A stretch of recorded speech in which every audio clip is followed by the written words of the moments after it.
You think Corbett's ever gonna visit?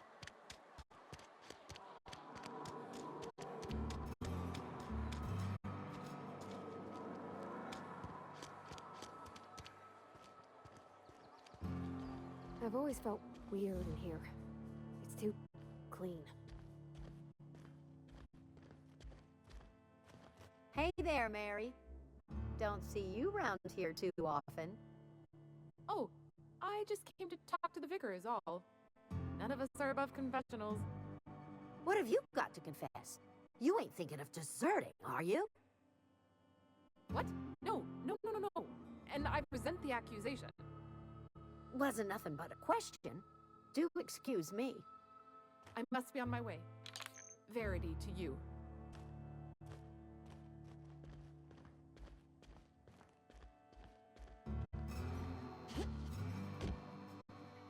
Yes, what is it? You're an outsider. Fantastic. Vicar Maximilian de Soto at your service. Or Vicar Max, if you're the sort who prefers brevity. And Ms. Holcomb as well. How rare to see you out. And with a complete stranger. Curious. Just tagging along, Vicar DeSoto. Don't mind me. I so rarely get new people to talk to. Name your poison, anything at all. Spiritual counseling, this season's tossball predictions, the quickest way out of town.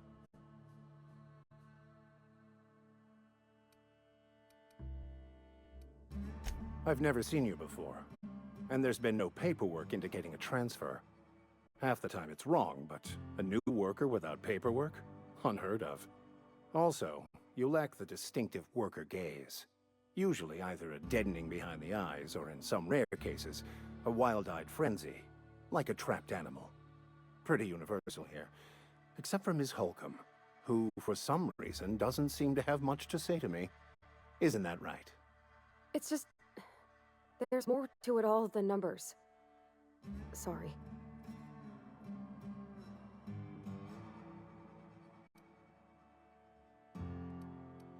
I'm simply bemoaning the level of spiritual awareness in this town.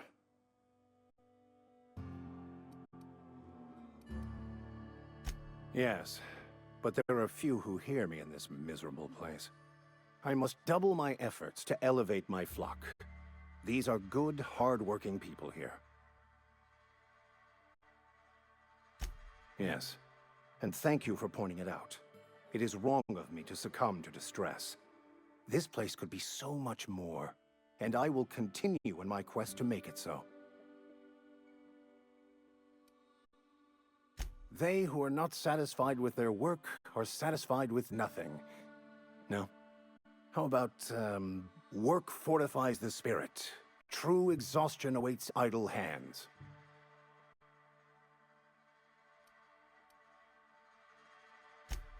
The OSI teaches that the Grand Architect set a perfect system in motion at the beginning of time. Contentment is found by accepting one's role in that grand plan. The Order of Scientific Inquiry, also known as scientism to the layperson.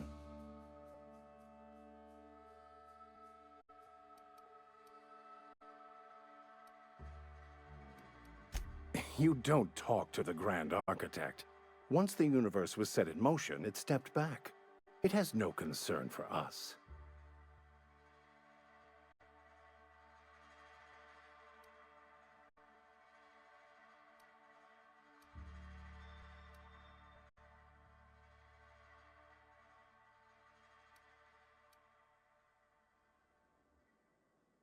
We will eventually decode the plan and all its intricacies. Once we are able to deduce the properties of every particle in the universe and its trajectory, we will know everything. The future, the past, each person's place within the plan, all will be laid out before us, removing struggle and bringing peace. No one will ever need question their path again. Some even believe this ultimate knowledge will unlock mankind's true potential, and we will all become akin to Grand Architects ourselves, after a fashion.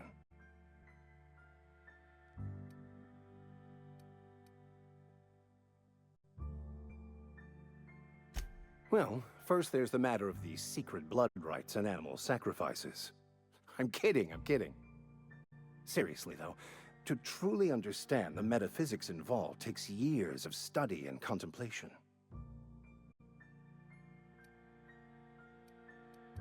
But what? I thought you would talk to him. You wanted to speak to me, Ms. Holcomb? Every time I've tried to engage you in conversation, you look at the floor, answer in single words, and slink away. I can't imagine what would be so grave as to drive her to my mission. What has Mr. Thompson asked you to do?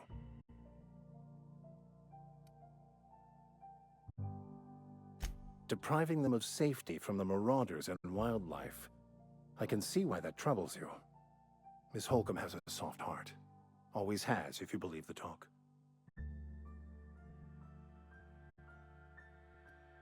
They rejected the order of society and live beyond the walls so thoughtfully provided by our Spacer's Choice patrons.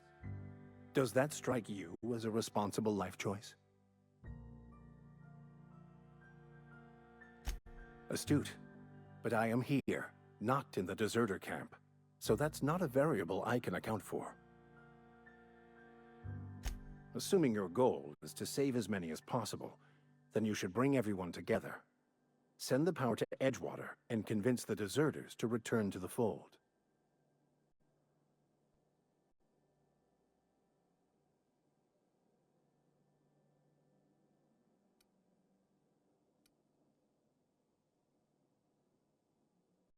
Not if things are left to stand as they are. If you don't mind a bit of unsolicited advice, be cautious on your way to the geothermal plant. It is not as safe as you might assume. One of the reasons I transferred here was to fulfill my duty in hunting down banned heretical texts. I happen to know such a book is, as we speak, tainting a collector's library in Emerald Vale. However, the collector's residence lies outside the town's walls. My retrieval efforts have been thwarted by marauders who have overrun the property. Should you fare better than me, I'd pay a handsome sum for the book.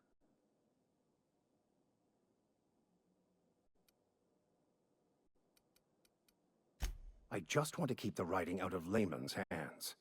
It wouldn't do for such information to fall into public consumption.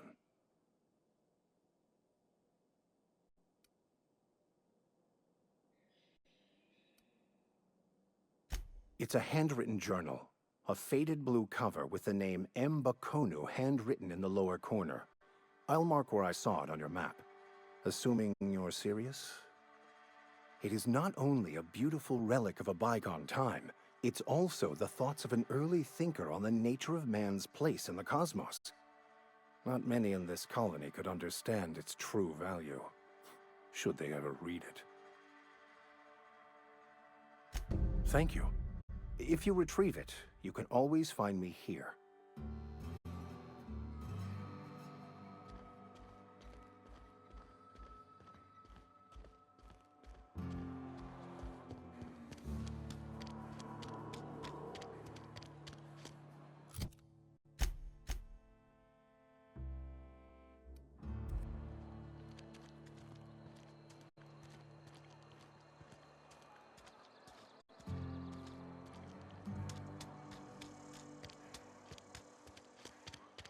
Something got you down? I'm not allowed in here. Not since the vending machine incident. Holcomb, got my eye on you, girl. Miss Holcomb ain't allowed in this establishment. Not since that little incident. Ask her if you care. I'm running a business here. I won't touch anything while we're in here, Mr. Moreau. I promise.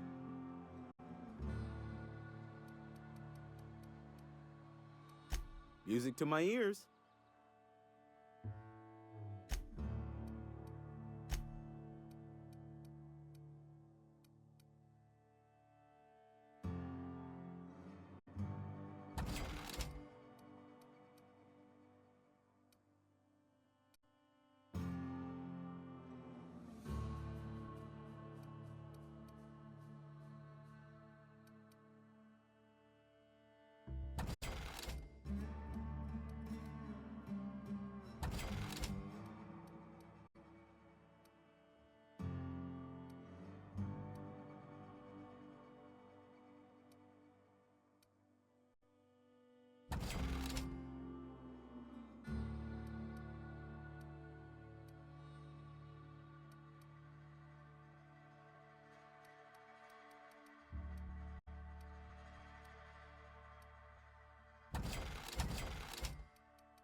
It's not the best choice, it's Spacer's choice. And before you ask, I'm all out of deluxe salt tuna. All I've got is gourmet. Music to my ears.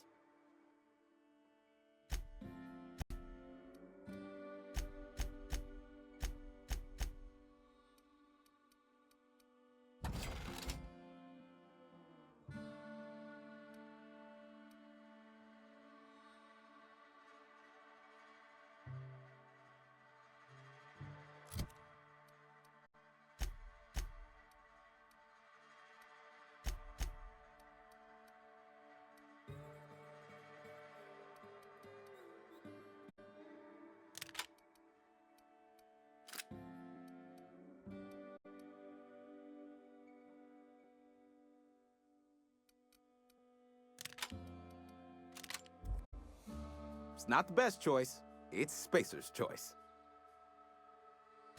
Music to my ears.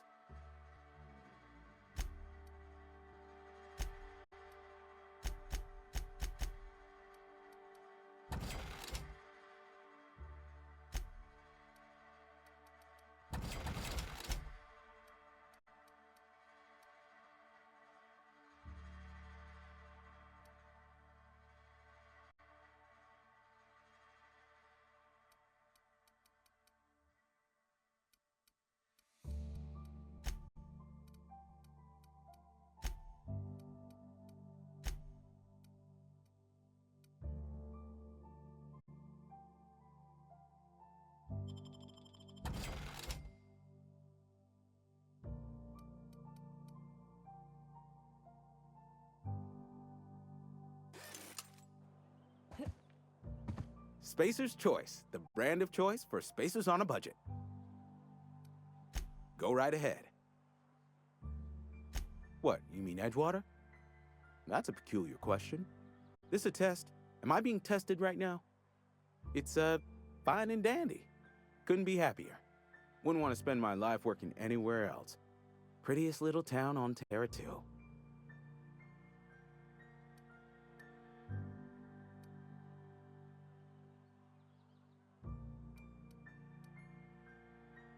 You are condescending to me, and I do not care for it. I am lucky to have my work, lucky to be alive. I don't get paid for banter. Was there something you needed? Go right ahead. Other than yourself? Definitely the vicar. Don't get me wrong. He seems a decent man, cut from church cloth, knows his scriptures. But there's something about him that bothers me. Like he's not one of us. Sometimes I suspect he doesn't even want to be here.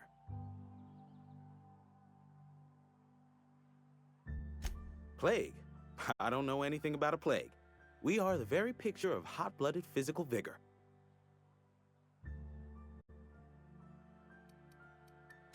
I take umbrage with your choice of phrase. We ain't sick, we're rugged.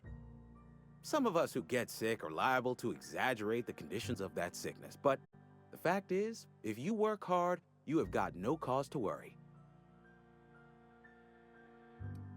Spend enough time in the Spacer's Choice family, and you will come to understand.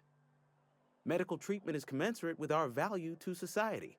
Spacer's Choice will dispense medicine for the indispensable worker. Natural selection at work.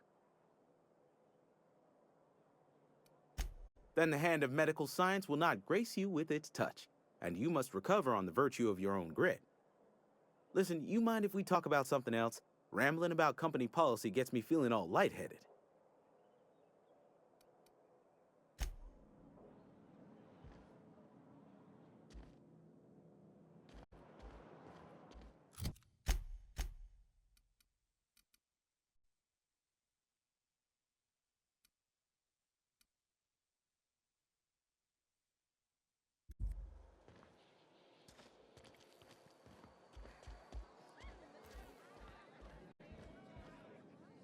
Oh, I almost forgot.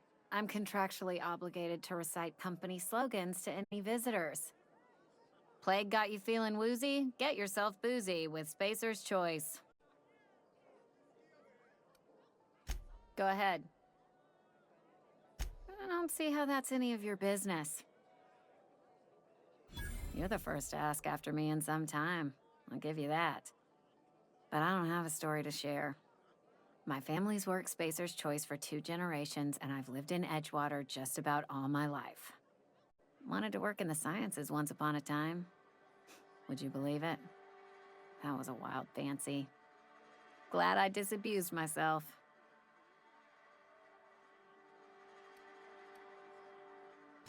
What happened, you ask? What always happens when you're dreaming?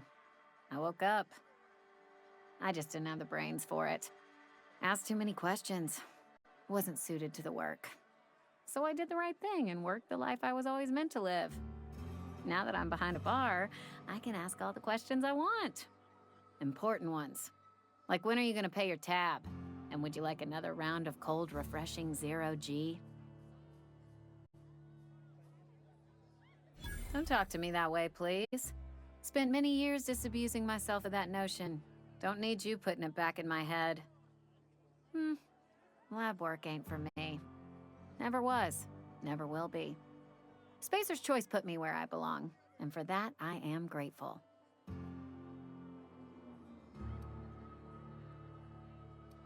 Not so fast. I told you about my life. Your turn to tell me about yours. So, what's your story? What's there to figure out? Stands to reason you work for a company. You ain't Spacer's Choice. Could be you're with Auntie Cleo.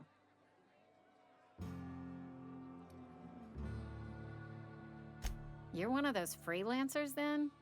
Running about Halcyon, selling off your loyalties to the highest bidder? Well, good luck trying to figure yourself out. Sounds like you'll need it. Ugh, is this the start of a joke? If you want me to laugh at your jokes, it's a 3-drink minimum.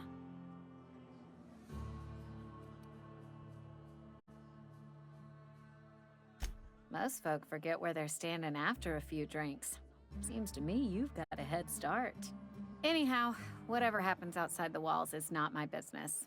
Only deserters and marauders wander out there, and I cannot tell you which I revile more. My world is these 4 walls, that door, and a row of mugs that need cleaning. Let me make something clear. Spacer's Choice has been real good to me. The town's been real good to me. I start gallivanting around outside the walls, poking around in places I shouldn't be, learning things I've got no right to know. People will talk. Won't ever catch me asking about the world outside. Else the town's gonna say Amelia's gone soft. That Amelia's pondering desertion. I don't want that.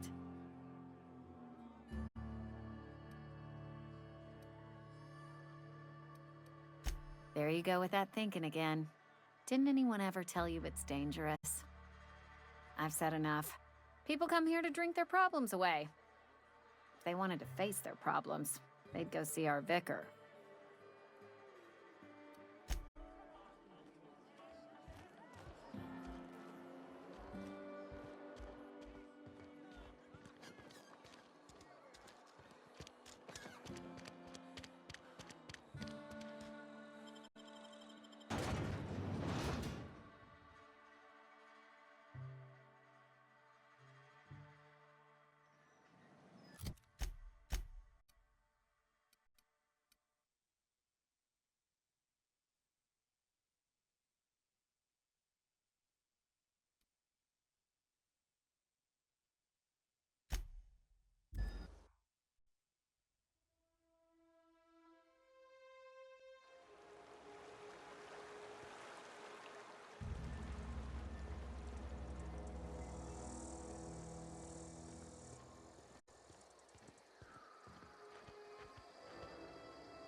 Move along, stranger. We don't want... Yeah. Go ahead and ignore the lady with the gun. I don't know you. Whatever you're looking for, it ain't here. Move along. Armed strangers wandering into my camp for one. Some of my camp wandering out for another. Got anything in you besides questions? No, I'm sorry. That was unworthy of me. Lady named Zoe went missing some nights ago. Just up and vanished without a trace. Now I'm pacing around wondering if marauders got to her. It's not like Zoe to go wandering. Figured she might be out scavenging, but that ain't exactly her talent. Can't imagine where she's gone. Vale's a wide place. She could be anywhere. Could do without the gallows humor. I'll tell you what I can. Vex me. If she told anybody, they ain't telling me. I'd check her room, but I got yelled at for snooping once already. Little ways ago. She was always obsessing over her serial dramas. Wanted to see what the fuss was about. Could be. Dangers aplenty out there. No telling why marauders would steal somebody like Zoe. Got no useful skill as far as I could tell. Well, enough to know we never got on. Zoe and Stefan were close. If anybody knows the workings of her mind, he does.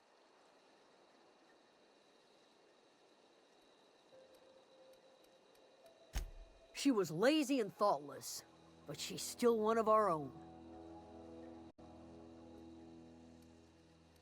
What is it?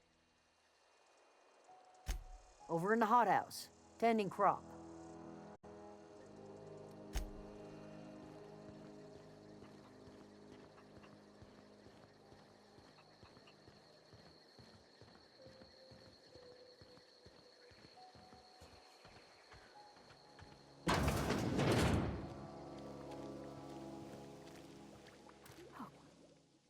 If you're hungry, there's meat turning on the spit outside. If you're bearing illness, find a place to lay your head down and I'll fetch you a poultice. Whatever your troubles with Edgewater, leave them at the gates and be welcomed here. Any questions, dear? I have been called that, among other things. Green Thumb, grandmother, the strange old lady who keeps flowers. But yes, Adelaide will do just fine. Excuse me, Miss McDevitt? Sorry, it's just... You got such pretty trees in here. Why, thank you. You're Robert's girl, aren't you?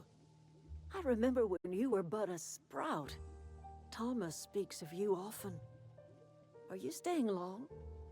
You should try some of my tobaccorn tea. I brew it in an old spittoon, but it's been cleaned. No, dear. The garden belongs to us all. Life is the gift of the universe, and the universe yields its bounty equally, absent of prejudice. The soil around the Vale went sour years ago, but I found a way to sweeten it back up. The secret recipe is a little bit of elbow grease, a dash of love, and a heaping pile of special fertilizer. A home for anyone who's ever turned their backs on Edgewater.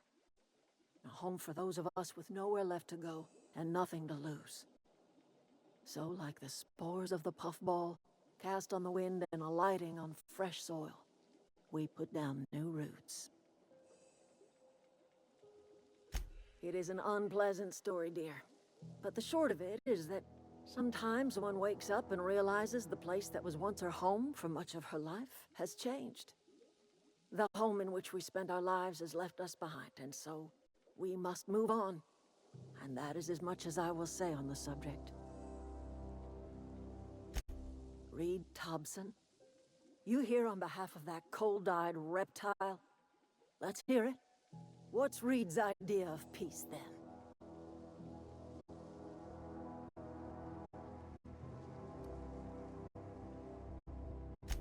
Make amends. Spare me. Only thing Reed knows how to make is a mess. Like everything else that comes out of Edgewater, that peace offering is canned. I and my own are living just fine out here by ourselves.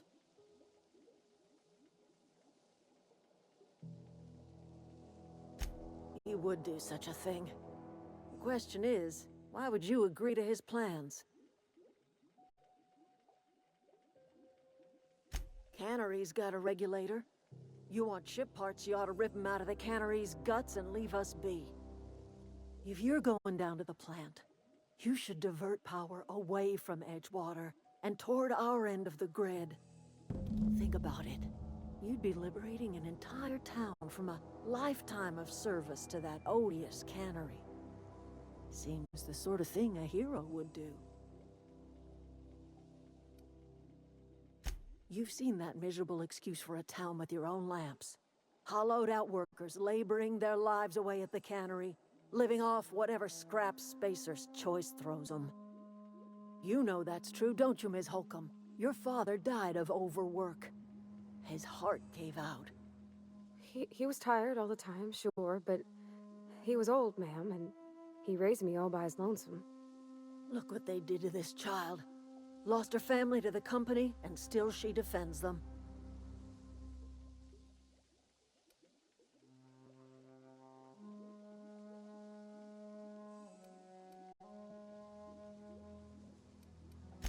I'm all right.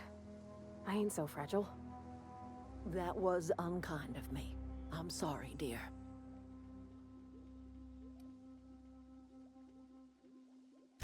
It's not much of a living. Every single person in that town has sold themselves to Spacer's Choice. The company owns them. Body, blood, and bones. You've been there. You've seen it. All anyone ever does is toil over a cannery.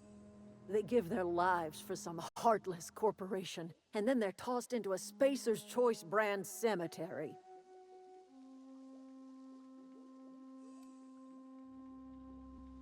Life in Edgewater grinds to a halt. The cannery shuts down, workers desert in droves, and our own little camp grows and thrives. You bring power to Reed's town and you'll be killing us. Reed knows it. He's counting on it.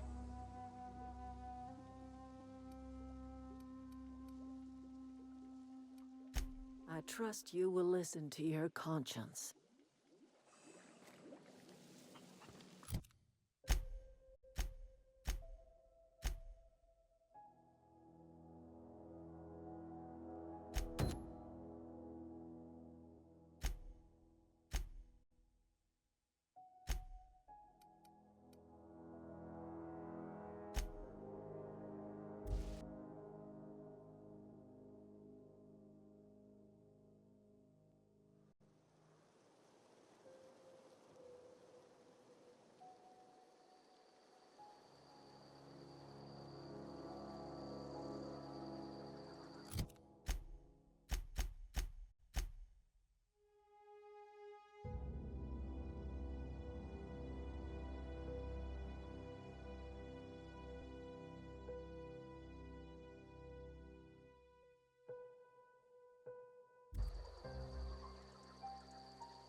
We can handle this.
Clever.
Sorry, I'll just be a minute.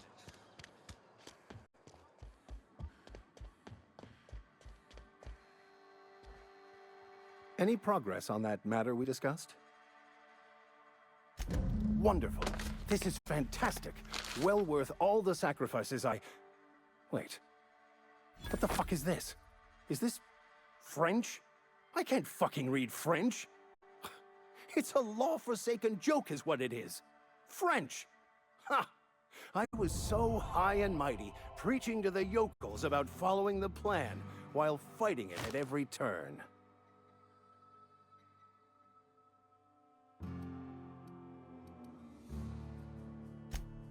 Well, yes. But I assure you, it was not for personal gain, only for the greater good. I've spent my life searching for the keys to unlocking the secrets of the universal equation that underlies the plan. I had hoped this book held some of those answers. I became so desperate, I even got myself assigned to this plague-ridden backwater to find the damn thing. All the time and suffering I've spent. Wasted.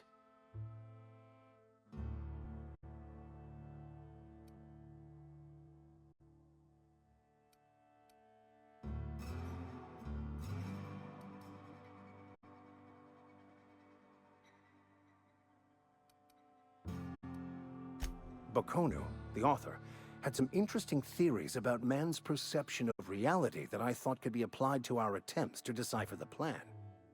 Unfortunately, he was also one of the founders of the Philosophist school of thought, so the book is banned in this colony. Philosophism's a false religion that stands in contradiction to almost everything we know to be true. They believe all is chaos, in stark contrast to OSI's belief in the plan. But most of the philosophist perversion of Bakonu's thoughts came more than a century after his death.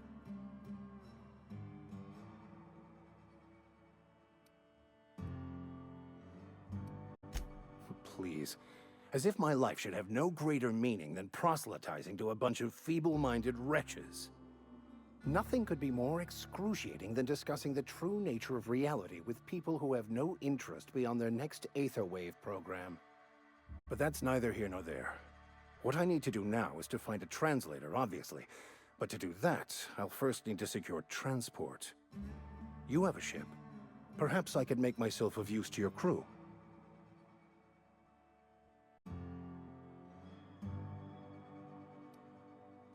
Free spiritual counseling, someone to watch your back, not to mention a grown-up in the party. I'm 28.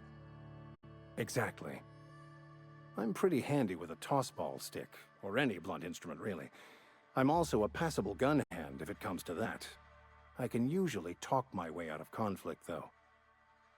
Oh, I'm fairly competent at hacking computers as well.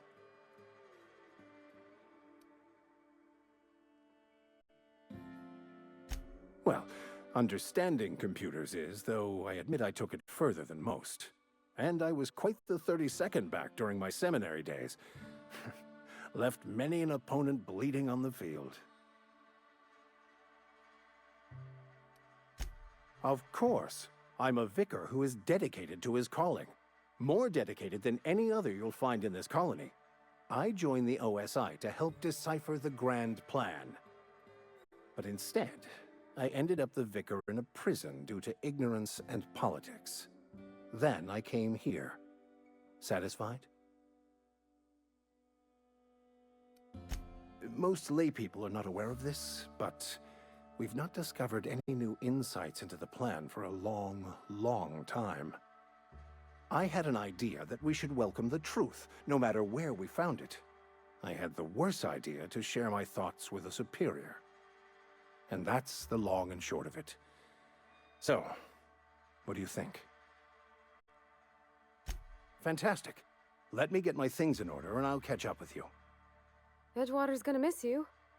Folk here always had good things to say about their vicar. Thank you, Ms. Holcomb. I'll be glad for the change of scenery, and to leave this place behind. I shall see you on the ship, Captain, whenever you're ready to leave Emerald Vale.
You hungry? We got canid ribs, canid flank, canid snout, too. Something I can help you with?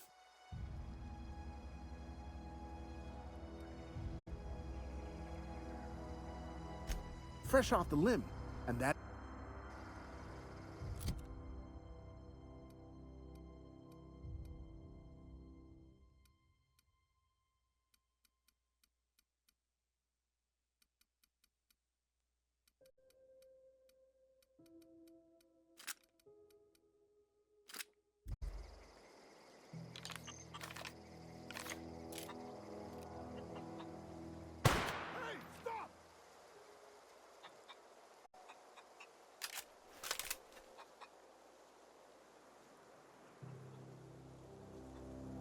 Something I can help you with?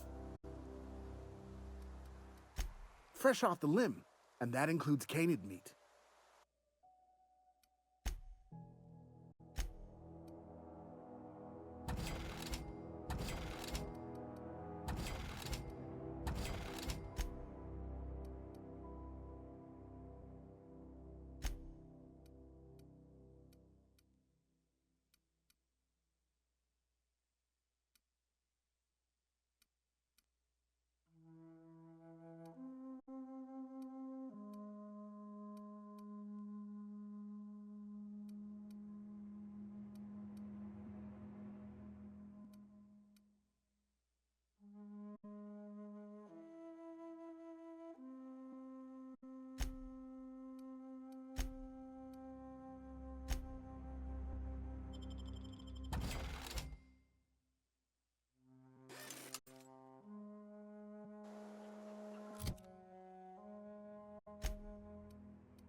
Something I can help you with?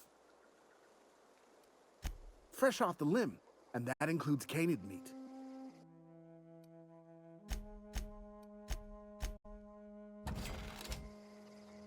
Something I can help you with? You mean Zoe?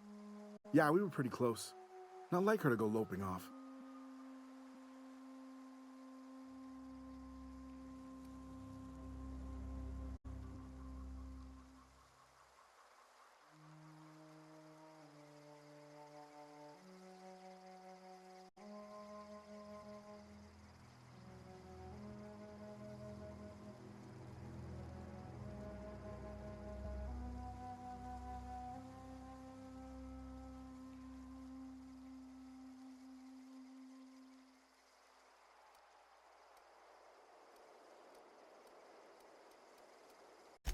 Zoe and I were gonna watch the serials, as is our custom. She never turned up. I looked around, but she was nowhere to be found. You sound like some type of corporate fixer asking all these questions. Zoe was always obsessed with this serial. Masked Marketeer. A scion of Byzantium turns to banditry and teaches his marauder companions the wisdom of free market economics. Shame she up and vanished when she did. I had a surprise lined up for her. The other day, I got my hands on a genuine copy of the latest Masked Marketeer. I was gonna surprise Zoe with it, but she was gone the next day. Can't say I recall Zoe ever acting strange. Well, except for her habit of writing things down on scraps of paper. She called it journaling, but I think it's just plain odd.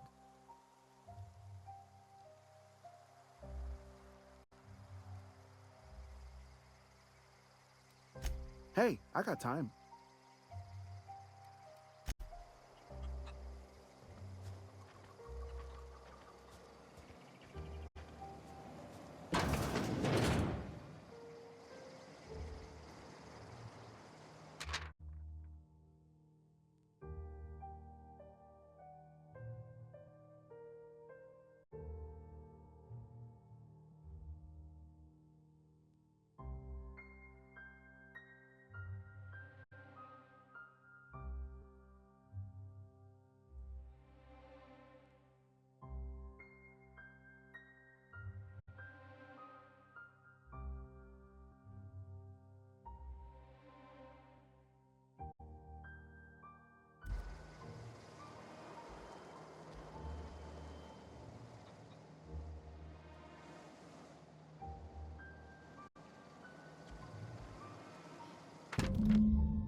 I don't know anybody who ever came out this far.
Wow, you crossed them all off, like some sort of heroic accountant running down a list.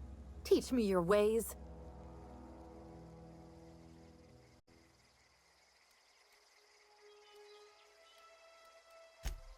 What? You mean Adelaide's little congregation of nature-loving nobodies? I could not possibly be less interested in them. You, on the other hand, you were a sight to behold. If I had half your skills, I'd be the greatest outlaw the coast has ever seen.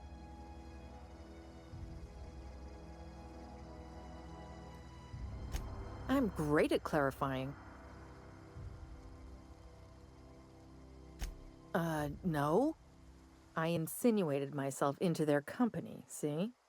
And they didn't seem to mind one whit. I may have bartered them a few boxes of Adrena time, but yeah, I'm sure that's got nothing to do with it. I don't know. The vital processes that constitute the miracle of life are mysterious and unknowable. Oh, you mean around these guys? The Marauders wouldn't hurt me. They love me. I'm practically their queen. Yeah, it must be my natural charisma. I got kicked out of Edgewater on account of falling sick with plague and stealing some medicine to treat myself. I'd heard some outlaws set up camp in the botanical labs. I decided to throw in with them, seeing as I always wanted to be an outlaw myself. Instead, what do I find? But a bunch of former workers camped out around a greenhouse. I couldn't just go back to the cannery, so I was stuck with them.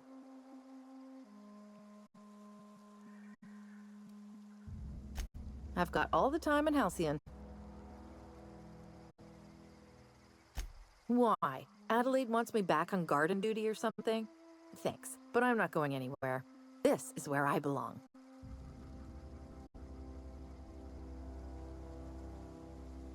I doubt that. Nobody in that camp really cared about me.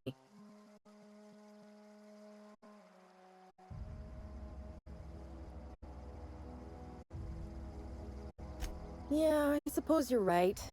Also, he could carry on a conversation, unlike these hooligans. I'll take my stuff and head on back, I suppose. Grace is gonna be glaring knives at me, so I've got that to look forward to.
What is it?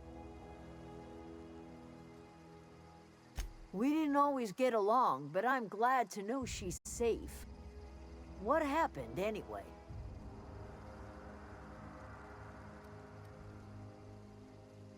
Zoe joined up with a band of marauders. Zoe. The same Zoe who doesn't know a barrel from a trigger. Well, I've heard stranger things. You pretty much did my job for me. Least I could do is pay you for your trouble. Let me know if I can do something for you.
Last.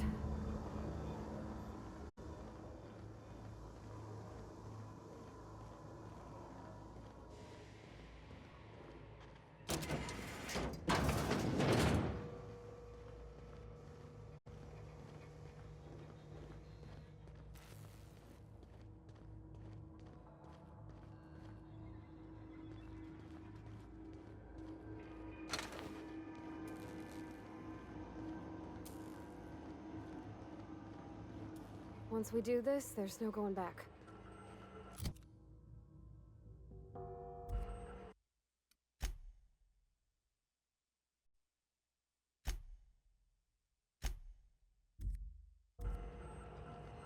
Excuse me, ma'am. Look, I know you want your power regulator and all, but I just gotta ask you, do you understand what you're about to do? I don't think you should cut off Edgewater's power. I think it would be cruel. I'm sorry. That just sort of came out all at once. Edgewater's hurting. We've been losing workers year after year, and corporate hardly ever sends replacements. There's barely enough Saltuna to fill our bellies anymore. But the town's got some good people in it. Decent, hard-working folk just living their lives the only way they know how. They don't deserve to be punished.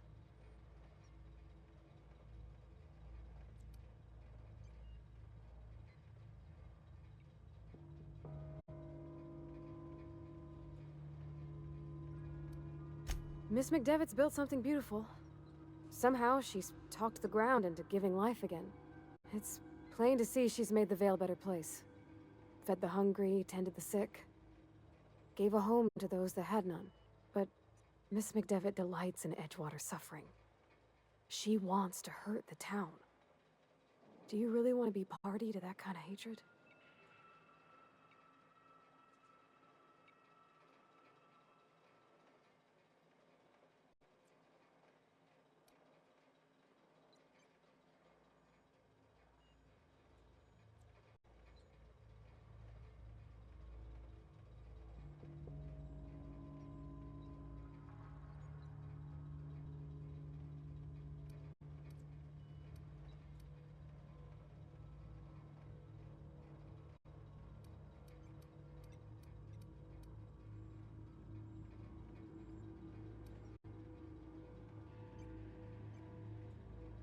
That sure sounds like Mr. Thompson.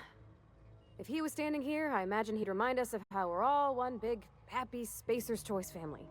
In Mr. Thompson's eyes, those deserters are still part of the Spacer's Choice family. The family must work together in order to survive. I hate to say it, but I think Mr. Thompson's got a point. Unless those deserters come back, Edgewater's as good as dead. Cutting off their power might be the only way.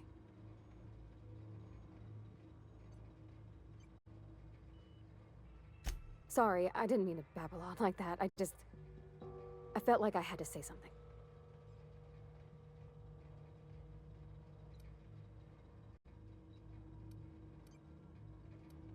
Really? I mean, wow. Thanks. No one's ever told me those words in that order.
You want to know what gets my bile churning? Edgewater has suffered a cavalcade of disasters. Plague, marauders, desertion. Then you wandered in town. And I was so damn sure our luck was starting to turn. I never knew how right I was. Just answer one question for me. Why'd you do it?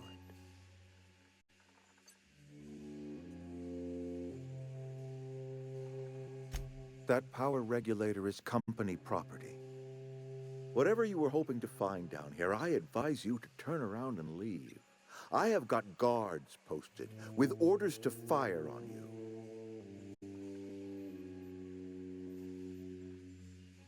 All right, easy now. Let's not do anything we'll regret. I'll order my guards to stand down. Take what you came for and then leave us be.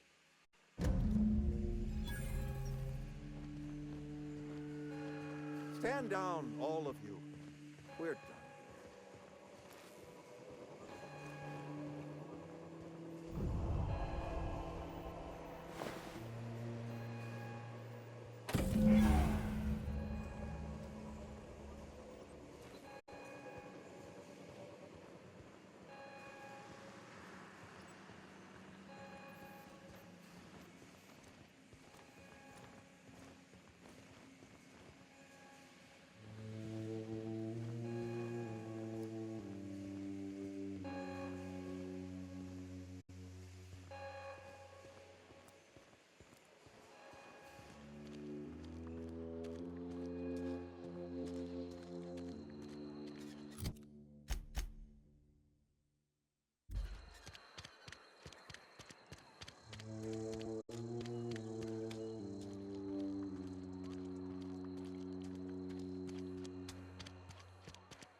Is this your ship?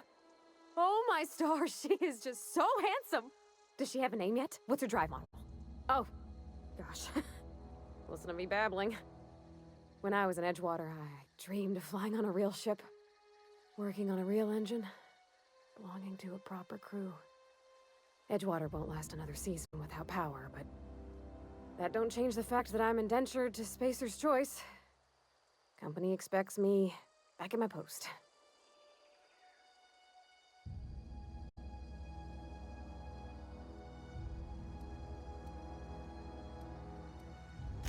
I have imagined it, but until you came along, I never thought I had the choice. I want to ask you something, and you can say no. But can I come with you? I could tend to your engine. I know my G-valves for my catalyzers, and I can keep your ship singing. And if you ever need a pair of eyes watching your back, I can do that too. What do you think?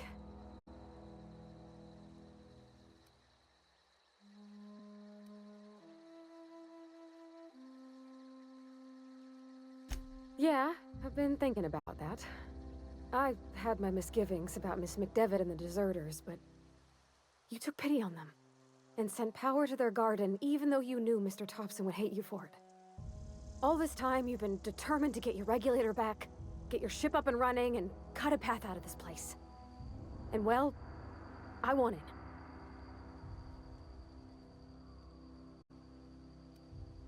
Not much of an Edgewater left to go back to. My whole life's been small. I realized that when you walked into town. I've been seeing the same faces every day, the same sky, the same stars. Then I saw this ship. This gorgeous, stately lady with her eyes turned skyward, and I made up my mind to come along with you. Yes!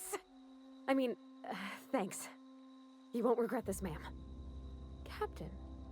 I can call you Captain now. Ha! I got a captain.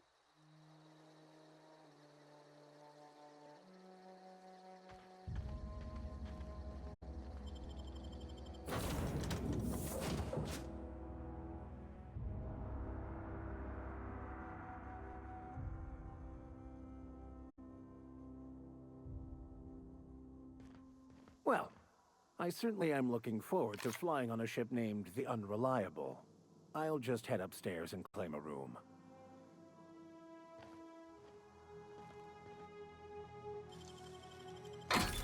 You're fast.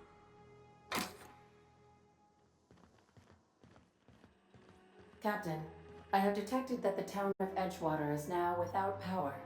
I appreciate you doing your part to hasten their demise. What can I do for you, Captain? Do you know how to install a power regulator? Outstanding, Captain. Your aptitude for engineering will prove invaluable in the event of another catastrophic engine failure. Our engine room is located behind you, across the cargo bay, up the ladders.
What can I do for you, Captain? All systems are operating within acceptable parameters. I am prepared to bring the Unreliable into low-altitude orbit. This should prove an adequate test of our flight capabilities.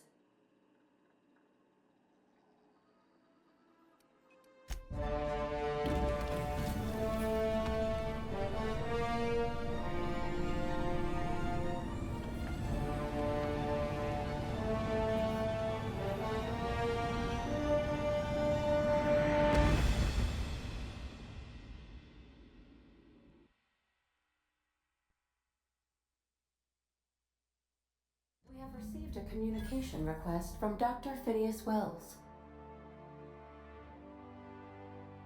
Aha, there you are. Hale and hearty, and captain of your own ship. I see you're putting the Unreliable to good use. Shame about her former captain. Horrible way to die. How are you feeling, by the way? I lost track of you in that cave back there. Experiencing any, unnatural drippage? Perfectly normal side effect of thawing, I assure you.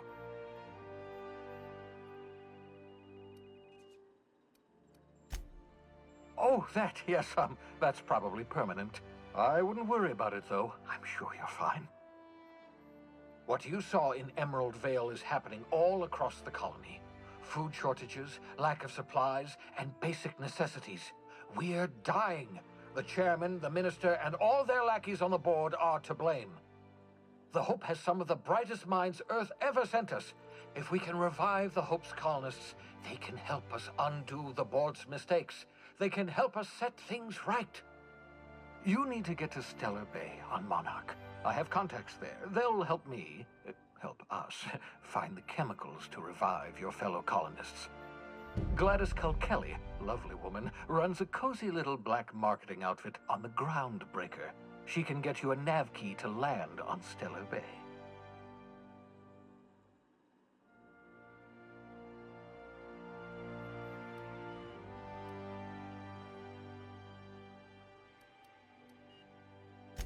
Strictly speaking, Monarch is a moon, terraformed badly, and almost completely lawless. You'll love it. Captains don't fly their own ships, you see. Your navigation terminal handles the, navigation. Think of a nav key as a set of flight instructions. The board's been confiscating nav keys for Stellar Bay, so we must rely on unconventional means of acquisition. Hence, Miss Gladys Kelly. Gladys and I have been doing business for years. Her smuggling credentials are unimpeachable. If anyone can get you a key to Monarch, it's her.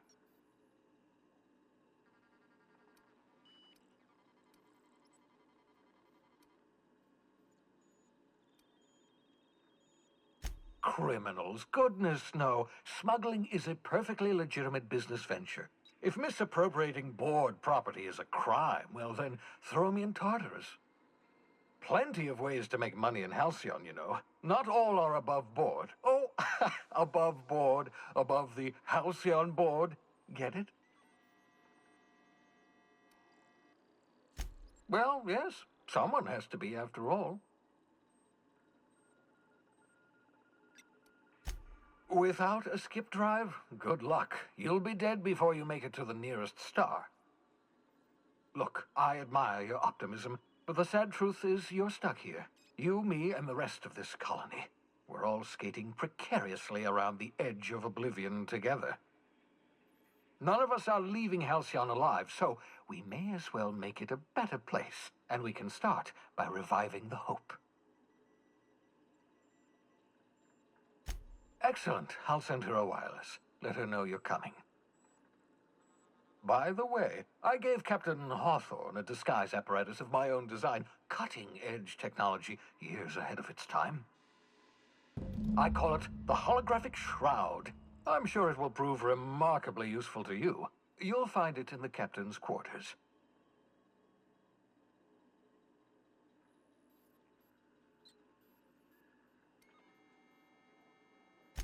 Marvelous device. I'm quite proud of myself. The shroud changes the user's appearance to mimic that of another. It has limits, first-generation technology, you see, but promising. Exciting to see it in use at last. Very simply, the holographic shroud uses biometric information contained on standard identity cartridges to generate a holographic projection around you.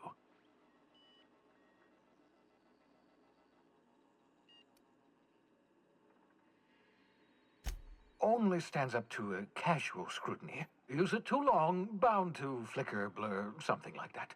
Movement makes it more likely. Best used in moderation. When you see guards in your path you can't sneak past, for example. Maintain your distance. Act normal. No running, no jumping. Don't draw their attention. If they pay attention, they're more likely to notice flaws in the hologram.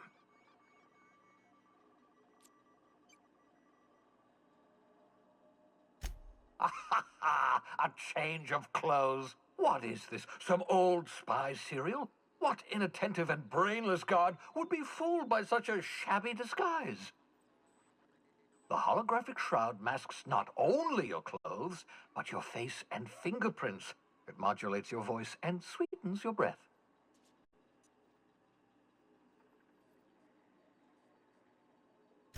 Science, that's how. Excellent. I'll contact you once you've found a way to get to Stellar Bay. If you have any questions, come see me in my lab. And remember, don't trust the board. They'll try to win you over with promises of wealth and power, but it's a lie. The board's only interested in filling their own pockets. If we don't put a stop to them, they're going to run this colony to the ground. Transmission ended. If you are ready to depart, please select a destination on your navigation terminal.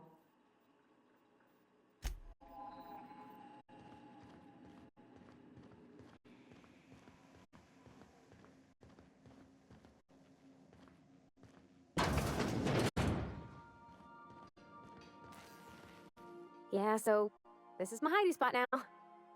I was looking for a place that was quiet.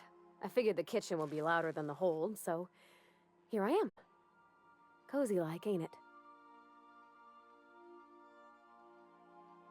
That's in pretty good shape considering how hard Mr. Hawthorne ran it. It's a Yakita LHA 120, A2 model, I'm pretty sure. The Block 2 design scooshed in extra cargo space but didn't change the stock engines. Probably a touch underpowered, huh? Accurate in all particulars. I conclude you are Edgewater's board-certified mechanic.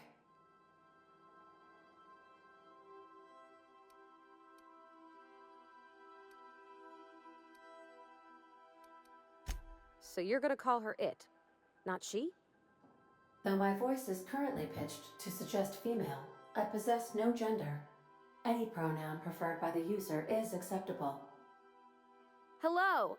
I am not a board-certified mechanic, but my dad was. He taught me all he knew. Do you understand? Speech recognition is one of the many skills I have been programmed to simulate. You're not simulating it, you're doing it! I asked a question and you answered it. I am gratified you consider this facsimile convincing.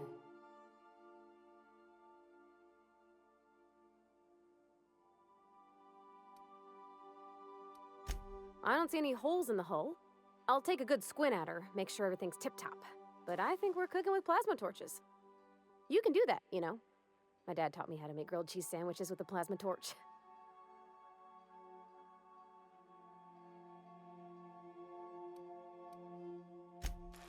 Mostly, yeah. I lived in the maintenance office near all my life. Mr. Thompson never let me forget how funny that was.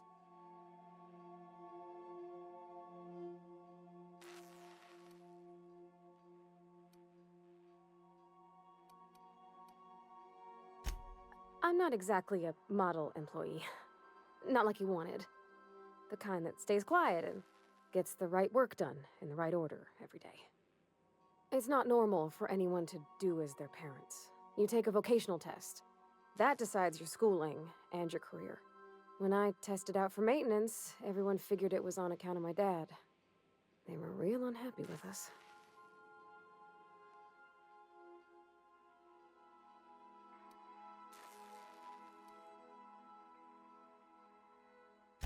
Well, I'm good at making things work the way they ought. Not so much at doing such to somebody else's schedule.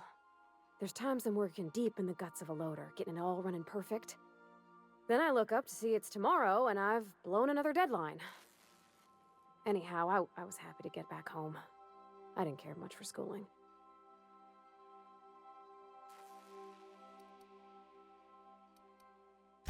Yep, nothing much had changed. Everything was a little grayer, a little dirtier. Dad met me at the shuttle and gave me a big ol' hug. I noticed straight away that he was moving slower and stiffer. He made a little grunt when I squeezed.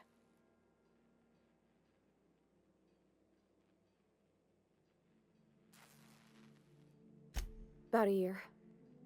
I tried to do more of the work so he could rest. His heart gave him pains. Dad never said that he loved me, you know? I knew on account of him showing it. How he'd stay up late to help with my projects or listen to my fretting. Oh gosh, look at the time. Sorry to bend your ear so long. And I got so much to do before this ship's in decent shape.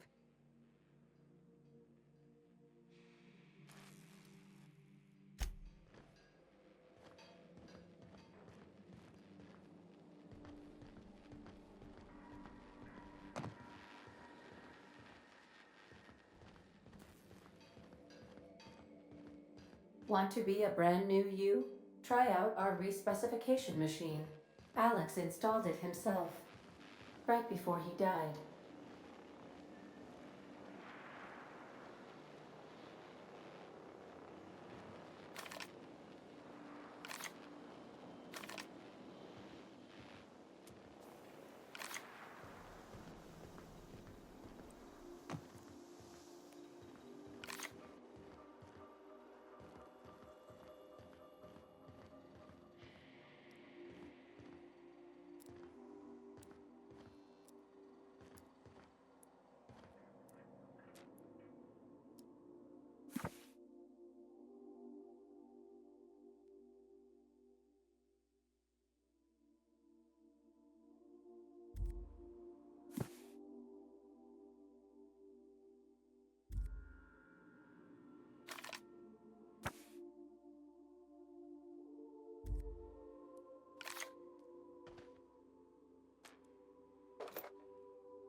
I find myself marveling at the complex simplicity of the Fibonacci spiral.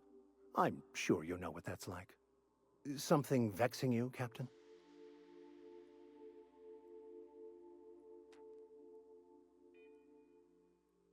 Nothing too out of the ordinary. Just your run-of-the-mill vicar with a violently enthusiastic disposition. That's what my parents called it. I grew up in a pit of a town, much like Edgewater.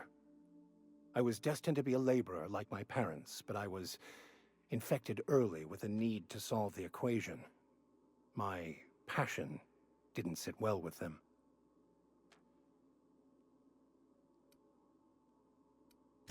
My parents, ironically. They internalized the precepts of scientism like no one I've ever known.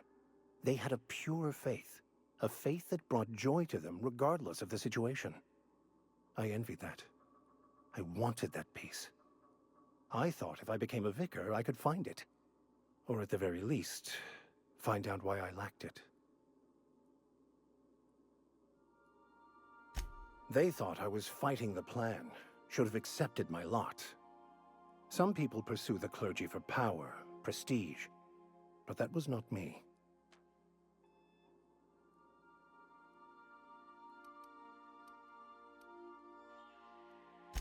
The plan is not one rigid path.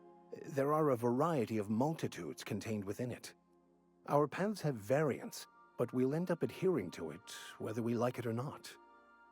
Some choices make the path smoother, some rougher. You can even go outside the lines, but the further outside you go, it's like an unbreakable elastic band. It will only stretch so far before it snaps back. The further it is stretched, the more violent the eventual correction.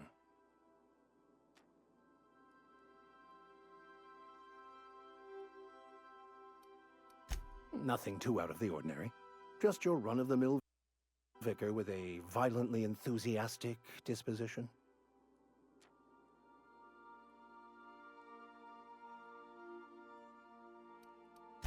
It can be if abused, but that can be said about anything.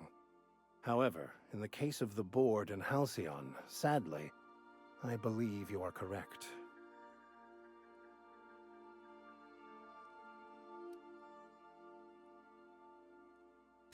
I have run headlong into too many walls in my pursuit of the truth. This book is my last hope, and you were my only hope of getting it translated.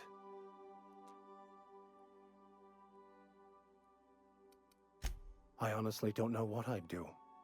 This quest has consumed me for the better part of my life. I fear there's nothing else left to me. What about you? What's your story?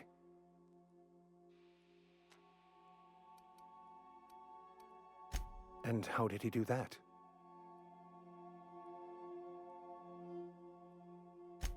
Well, you do seem different than every other colonist. Let's pretend for the moment I believe you. What are you going to do now? That seems a dangerous proposition. Why risk your life now that it's been returned to you?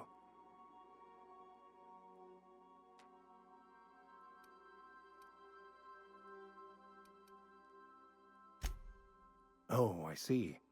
You have my condolences.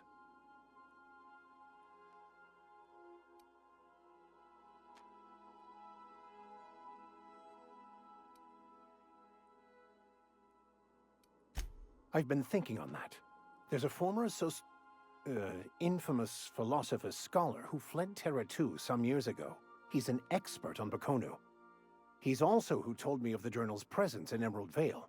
If anyone in this colony could translate that book, it would be him.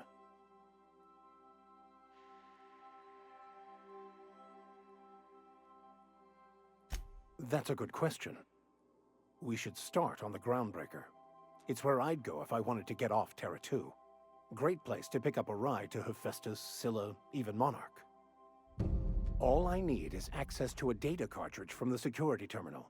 Their easily hackable system keeps a registry of all crew manifests for both arrivals and departures.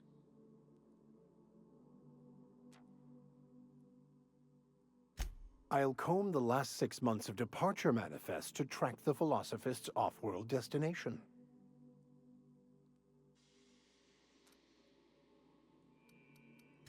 Before I transferred to Edgewater, I had a wealth of time to develop certain, secular skills during my years serving a particular penitentiary flock. I meditated, led sermons, provided guidance to the inmates as needed, of course. I also played prison yard tossball and taught myself a bit about computronic security systems.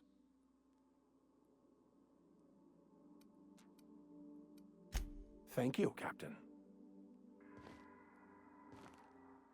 Yes, you caught me ruminating again. Guilty as charged.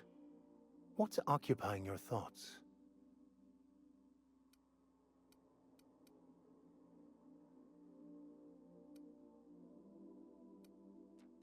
Philosophism's a false religion that stands in contradiction to almost everything we know to be true.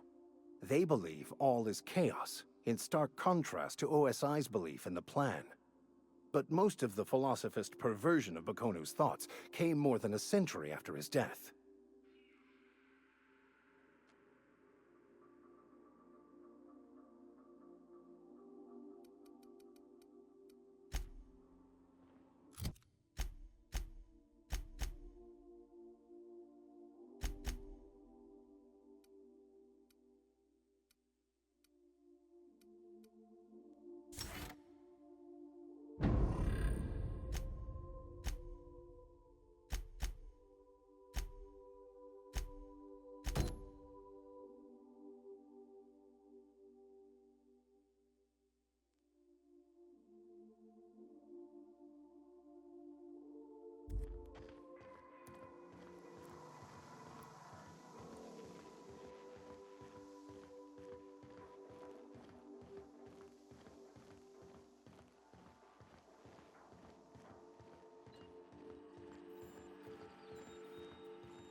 The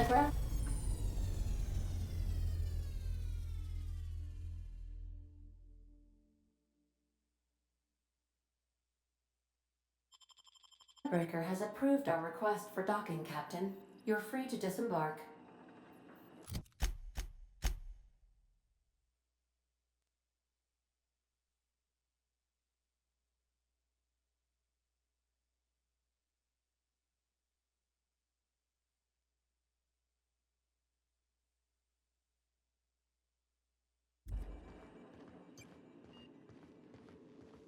Let's talk when you're free.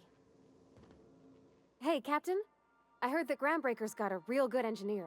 A lady named Junlei Tennyson?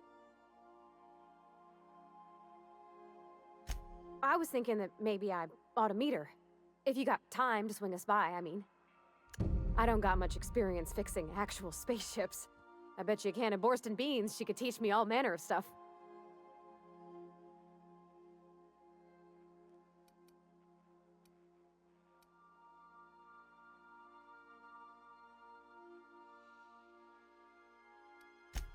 I abso-surely can. I'm a passing fair mechanic. Even Mr. Thompson would have said it's my only skill. But I'm used to working on cannery lines, AG loaders and the like. There's tricks about ships I ain't learned yet. All I'm looking for is a few pointers. I bet a lady who runs a whole station has forgot more than I ever learned. Gosh, no, Captain. I aim to stay so long as I'm welcome. I figured Junlei and I could confabulate over wireless or by message. And maybe when we put into Groundbreaker, I could stop by to visit her sometimes. But only when you don't need me with you.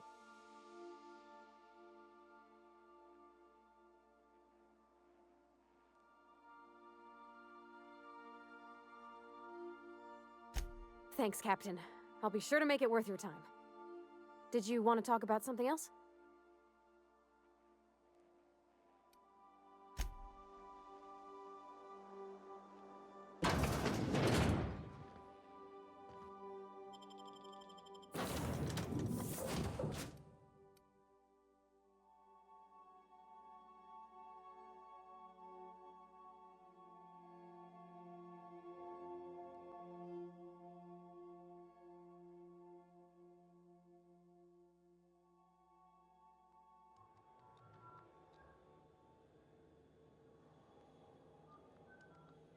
I can't stop thinking.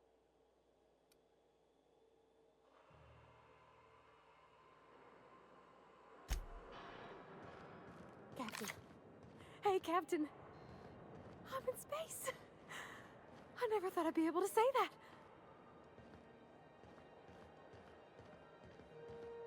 That's not the point. This halfwit just knocked out one of my workers. Yeah, with a tossball stick. I heard you the first time. There weren't any witnesses. No witnesses. He's not even denying it. Jackass had it coming. Shut it, Felix. You're not making this any better. You get cute with me again, you little back bay brat, I will toss you out an airlock. This is the Groundbreaker, not Byzantium. You ain't the law here. I am. Now move along. I don't have time for this. Be a trick. Going for a stroll around the docking base? Sure was. Got a knack for upsetting the board and the Mardettes all at once. Between you and me, I was hoping they'd come to fisticuffs.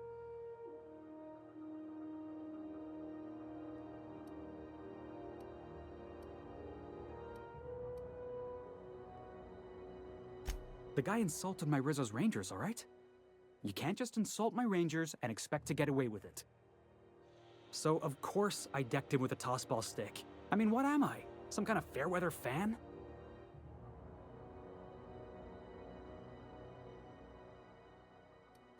Only the finest group of tossball players ever to take the field.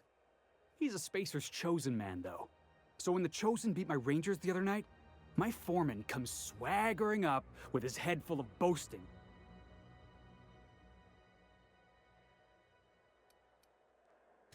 That's when I broadsided him with a tossball stick. Yeah. Look, this was a long time coming. Guy thinks he can push me around because he's some sky-high foreman, and I'm just a back bay's dock worker. Well, former dock worker. Guess I just tendered my resignation.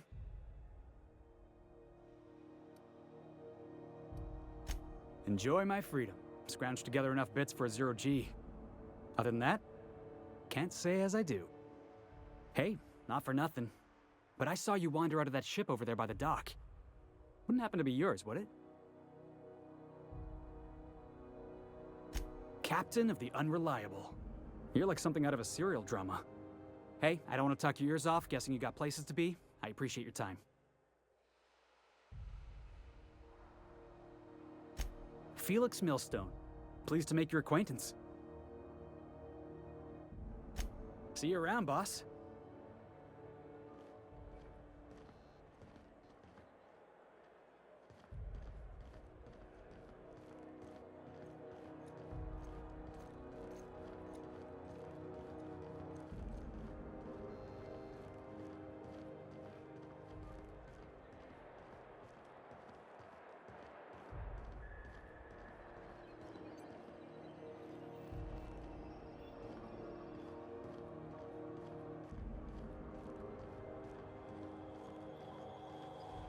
Customs and inspection, right this way. Identification, please. Captain Hawthorne, you said. Let me apologize in advance. I'm about to ruin your day. According to your ship's record, you've been flagged by the board. Your ship will be impounded until such a time as they see fit to lift it. But we've hardly been out of Edgewater long enough to get in trouble. Well, isn't this wonderful? The captain's done something to get on the board's bad side. Now, hold on. This isn't the end of the world. Probably.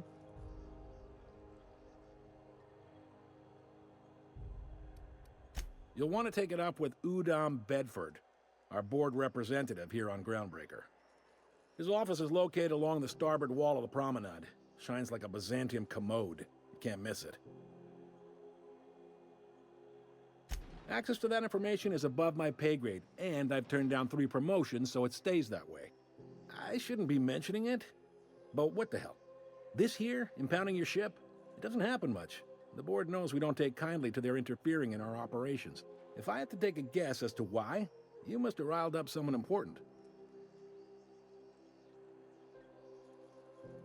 You take the starch out of them, well, you won't hear any complaints from me. Oh, and if you're headed that way, would you mind doing me a favor? Wanda Dorset over in sickbay, tell her the shipment's not in yet. It's not coming in anytime soon, and if she'd be so obliged to get off my ass about it. A handful of SAM cleaning units retrofitted for surgery. I don't know much else. I stopped listening when she started yelling.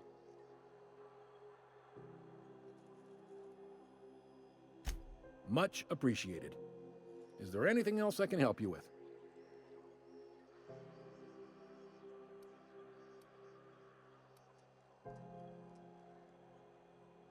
You noticed, huh?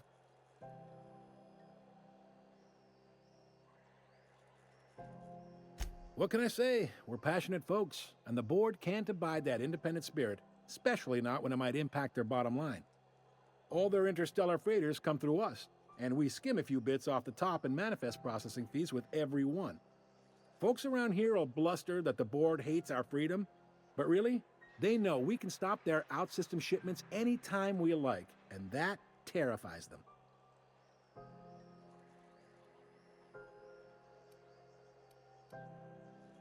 You sure you didn't just step off one of the interstellar freighters? There's no working with the board. They don't share, not bits, people, or resources. You work for them, or you don't work at all. Groundbreaker cooperating now would be tantamount to joining their ranks, and we sure as shit ain't about to do that. It's a delicate balance, right? We could cancel their freighters' docking privileges in retaliation, but where'd that lead us? They got assault cruisers, gunships, and a handful of mining operations at their fingertips. We push them too hard, maybe they decide we'd be better in 10 trillion little pieces. Or they cobble together a new Groundbreaker and put us out of business. The board wouldn't do that. Would they? The board is necessary to provide order to the colony. They believe it's their prerogative to overrun you. But whether you allow that is up to you. It's a tough line to walk, no doubt about that. But we make do all right. So far, anyway. Yep, Groundbreaker's the only real independent port. Aside from us, there's just tramp freighters and wildcat miners. Seems like every year the board's offices get bigger and their ships take up more of the landing bays. Haven't seen nearly as many tramp crews this year.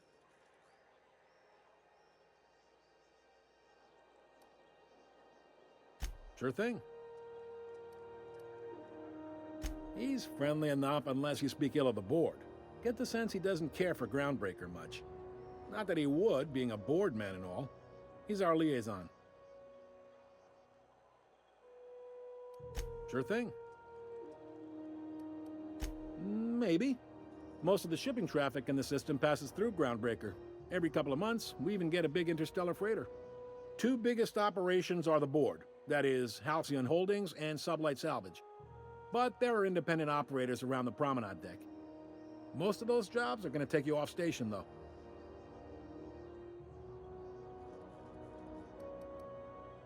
They strip the parts from derelict ships and abandoned outposts. There's some that say they make the derelicts and encourage folks to abandon their steads. Sublight gives me the creeps. I've known folks who went to work for them and just vanished. They're on the promenade run by a woman named Lilia Hagen. I'm only telling you so you know to avoid them.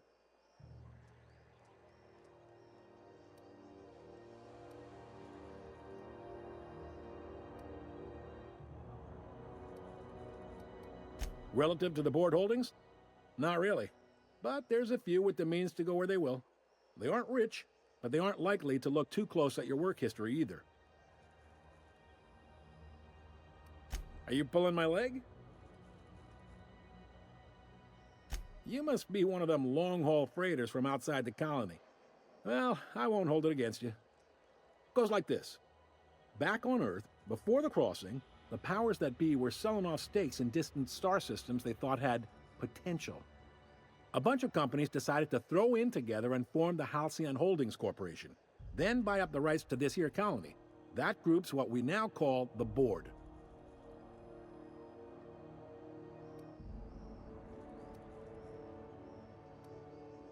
Groundbreaker was one of the original colony vessels to come over on the crossing, a few years before her sister ship, the Hope. Once everybody'd been de-thawed and dropped dirt side, the original crew of the Groundbreaker decided they rather liked the spacefaring life. I guess that was the start of our independent spirit. Now, here we are. Sitting around drinking whiskey and smoking cigars, yeah, probably. Can't say for sure, of course. Doubt I'll ever see the inside of it myself.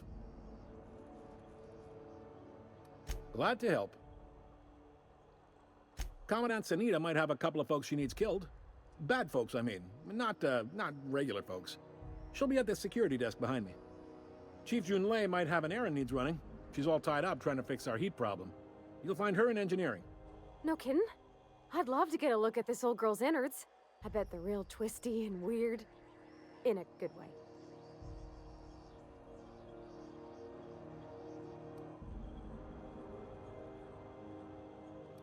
Happy to help. That's my job, after all.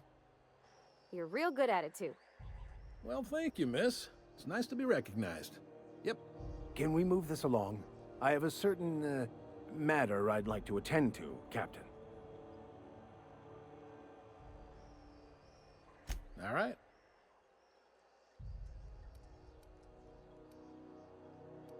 The fence. You'll find her in the rest and go, on your left when you enter the promenade. Make sure you bring an empty belly. Be seeing you.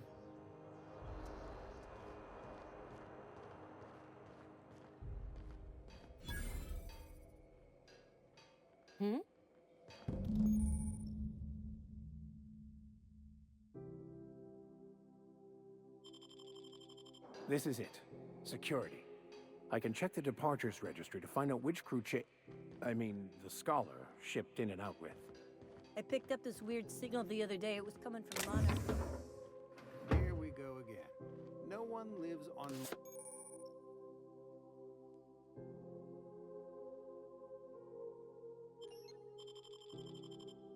Monarch, it's a wasteland. You are hearing things.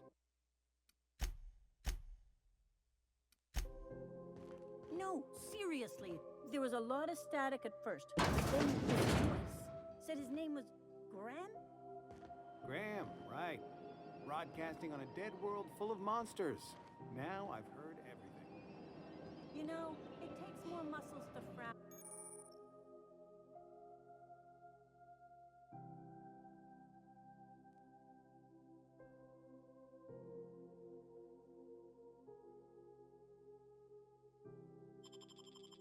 Than to smile.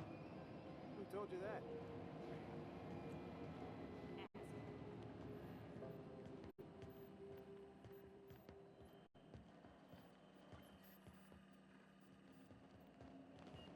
Thought I saw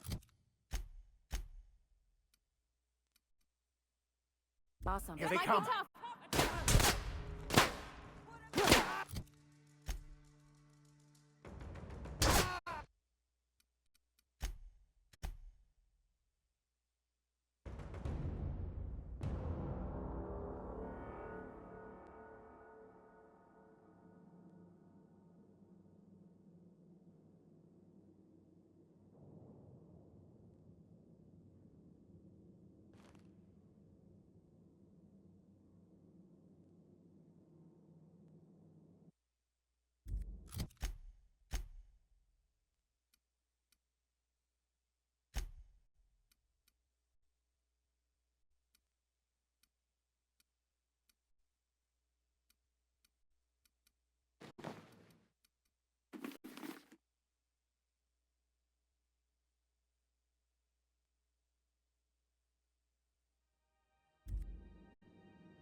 I hope you're ready for a fight, Captain.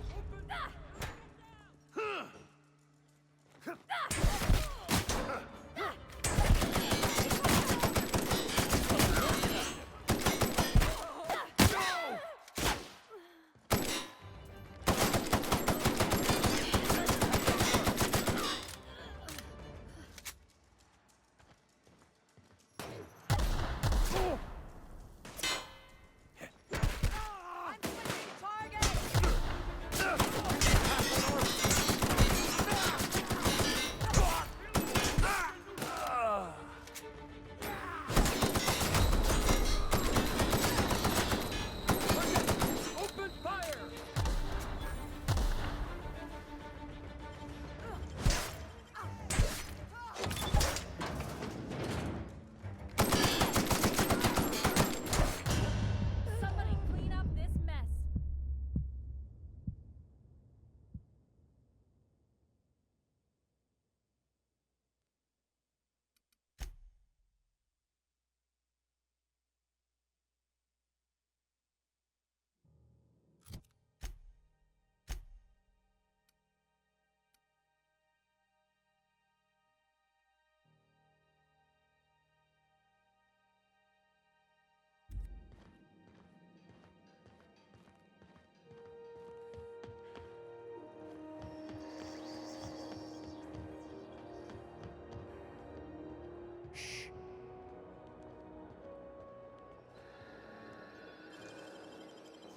What? Thought I... What?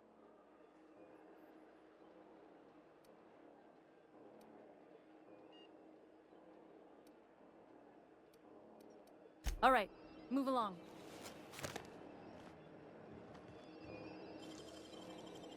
What was that? Here they come.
Just yank the drive, and I'll do the rest.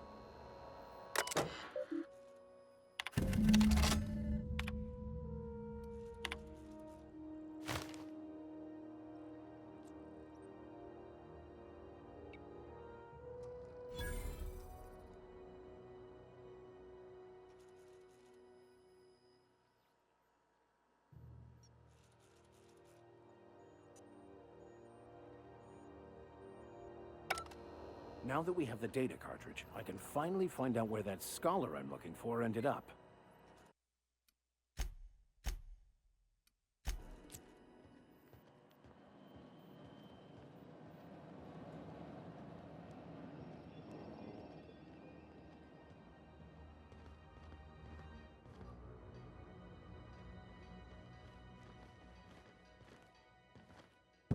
Got it.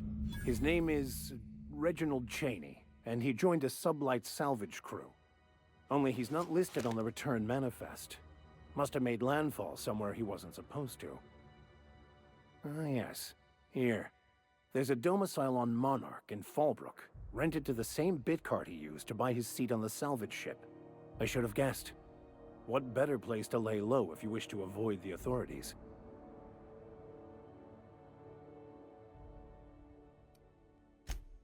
Oh, it's nothing. I suppose I really didn't have much faith in actually finding him. Was a bit of a long shot, wasn't it? I admit it was a bit of a long shot, but when you've spent as many hours as I have in contemplation of the universe's secrets, you sometimes get a sense for these things.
This is Halcyon News. We interrupt your regularly scheduled advertisement for the following story. The board would like to remind spacers and other travelers.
to be distracted by the glare of the adverts.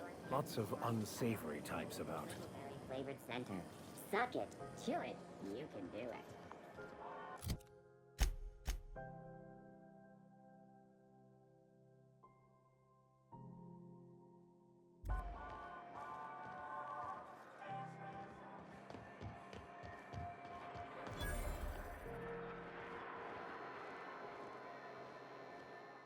Sorry about the heat. Chief Tennyson will get the radiators fixed soon. Of course, this heat sure makes a zero-G brew extra refreshing. It's an ale that's good for what ails you. Oh, and it's not the best choice, it's Spacer's choice. Taste the freedom. A lot of slogans to keep track of. Sometimes I forget.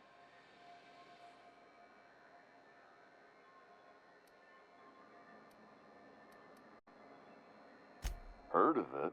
My orientation Aetherwave showed that famous Saltuna cannery, which I'm sure smells as good as it looks.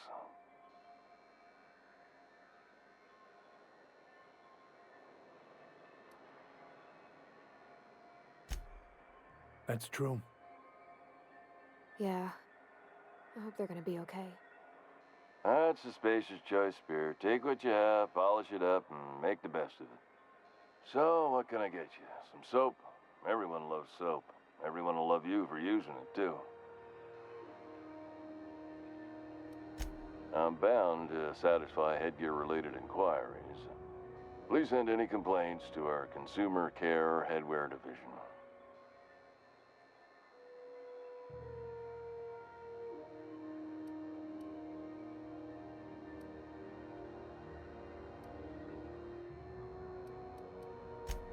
It's not the best choice, it's Spacer's choice! Taste the freedom! Oh, I'm having a stellar day. And not just because I'm legally obligated to say so. Almost as stellar as Spacer's Choice is affordable.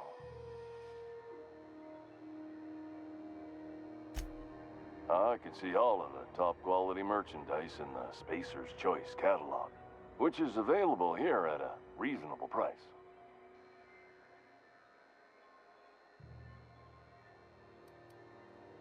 Spacer's Choice regrets that we don't sell toothpaste at this time, but we're always working on delivering exciting new products to our customers. Sprat Wash, Mouthwash, and Mantafloss are among the exciting line of dental goods currently in development.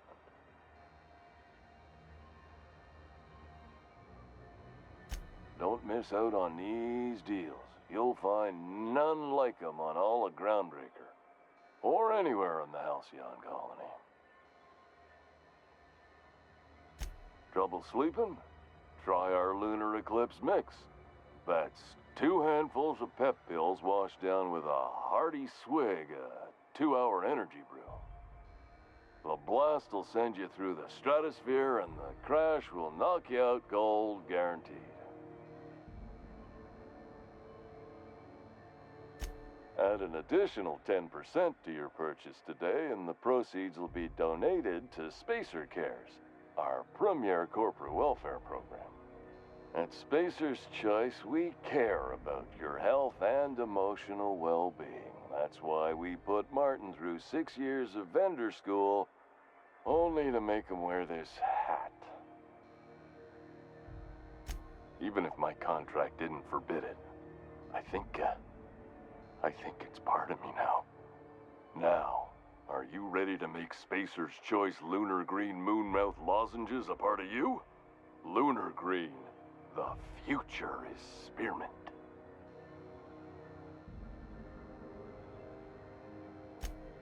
You would never ask if you knew what it's like in here. I mean, why, anyone can be a Spacer's Choice Consumer Relations Choice Specialist. Just keep your nose clean and aim for the moon.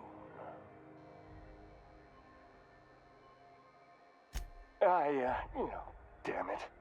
No slogan for that one. Look, this hat, my job, It may not seem like much to a brave space captain, but they're all that I have. If there are self-made purgatories, then we all have to live in them.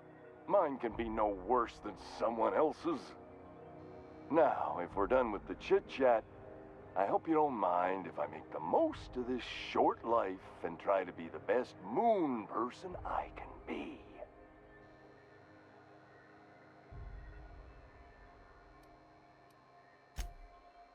It's fine. I should be stronger than this. Thanks for taking an interest. Speaking of interest, can I interest you in some quality budget goods? At Spacer's Choice, we cut corners so you don't have to.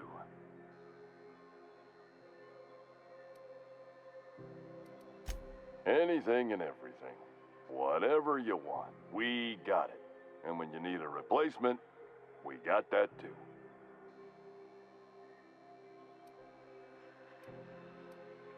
Have a look.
Looking for... Don't take my... Have a look.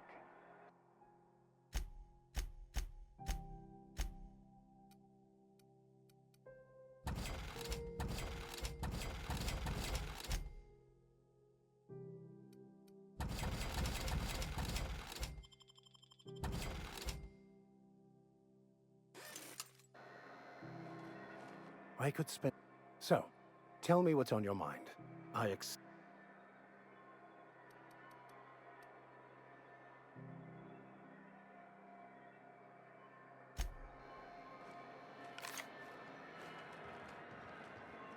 I'm not going anywhere, you hear? You can't keep me out. There? Please don't make a scene, Dr. Fenhill. I am not making a scene.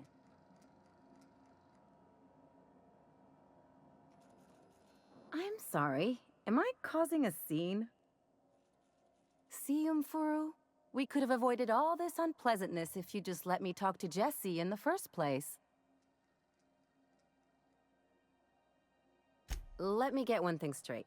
Jessie and I are not friends. I just owe her, okay? As for the rest, I'm trying to figure that out. All I know is that she's been here too long, and she's apparently not receiving visitors.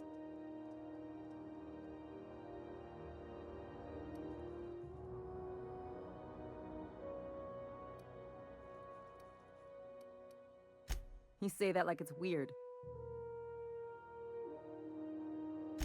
I just don't like to leave a debt unpaid, that's all. Yeah, if she's in the morgue. Because I'm a doctor. I know what illness looks like. And Jessie was looking as sleek as a sprat in the Tyleritos last time I saw her. And anyway, if someone suddenly comes down with a calamitous disease, it doesn't stay secret for long around here. Be my guest. If you know something I don't about dealing with hospital bureaucracy, I'll be impressed. What seems to be the problem? If only my other patients had so many inquiring after them. I'll tell you what I've told the others. The records say Miss Doyle checked herself in and requested I admit no visitors. The requests of our patients are paramount, so no, you may not see her. She's not my patient. I'm certain no one on my staff would falsify patient records, if that's what you're implying. Take care.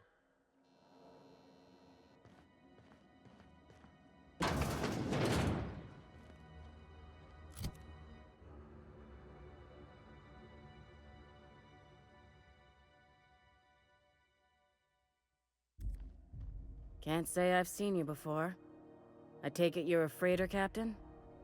If you're here to better yourself, you'll have to wait. We're having a spot of trouble with our delivery service.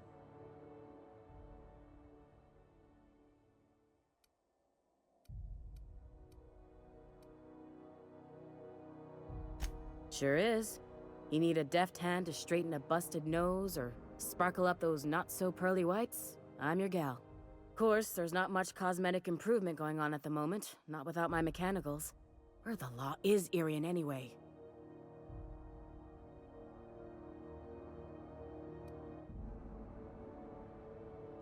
Sure. How do you think we keep this pile of junk in the sky? It costs bits, and a little prettying up brings in a fair few of them. Or it would, if I had my dang mechanicals. Did he now? The mouth on that man. I swear his late mother'd be ashamed. He must be referring to Irion. I'm sure the fool's gotten himself into another scrape. I'm beginning to wonder if I'm ever gonna get my service mechanicals at this rate.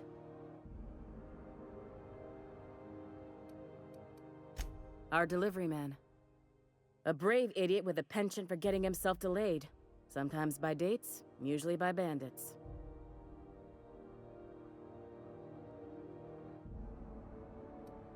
Surgery mostly. Medical personnel are difficult to come by on Groundbreaker.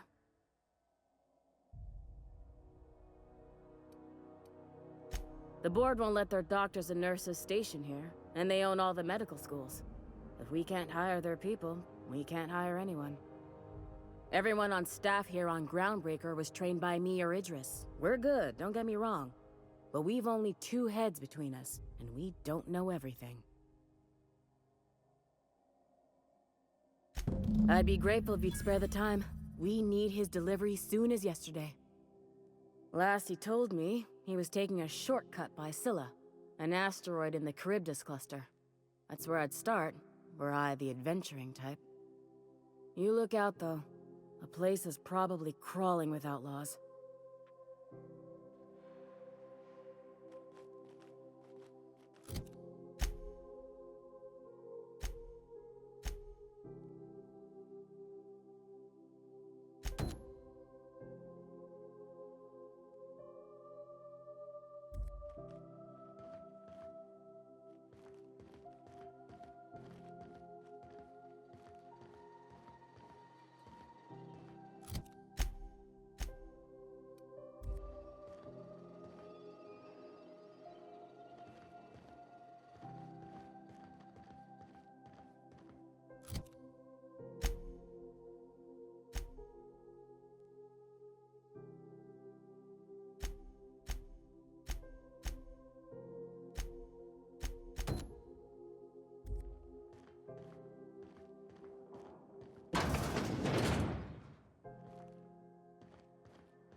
Go back to Byzantium, you gold-plated bastards.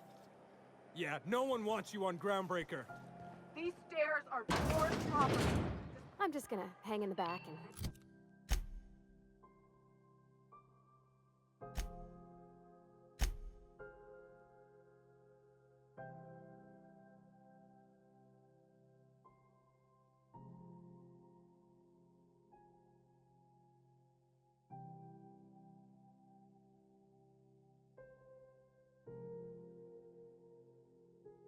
Try not to touch anything. You'd think the board and its agents would be...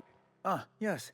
Wheeler messaged me you were coming. You must be the captain of the Unreliable, a vessel that used to be helmed by one Alex Hawthorne. And you are not he. Has something happened to my favorite scruffy freelancer?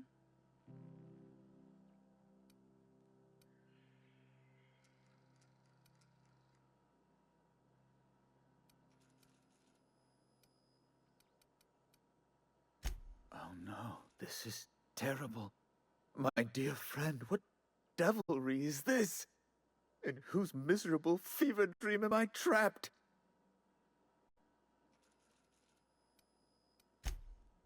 Oh, Alex. There were so many arguments we'd yet to have.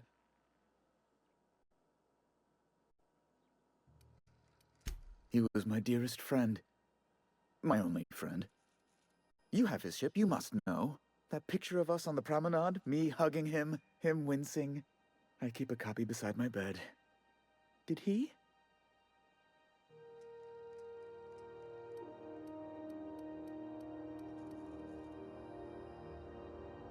Ah, that's just like him. Such a sentimental man.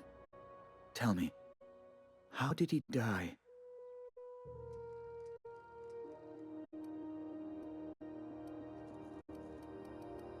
No! How dreadful.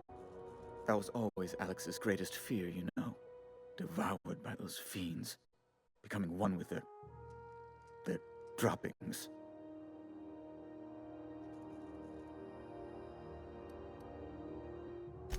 Right. You're going important places, I'm sure. Big, exciting, important places. There, I've removed the flag from your ship. I'm terribly sorry for the inconvenience. However, before you go, Alex promised to tell me the location of Phineas Wells. I'm sure you've seen his wanted posters all over the colony. Did Alex tell you where Wells might be? Anything at all?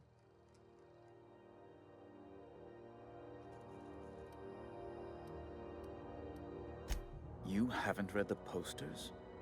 He's a terrorist, a thief, a madman. It's really in the colony's best interest that we stop him before he does further harm.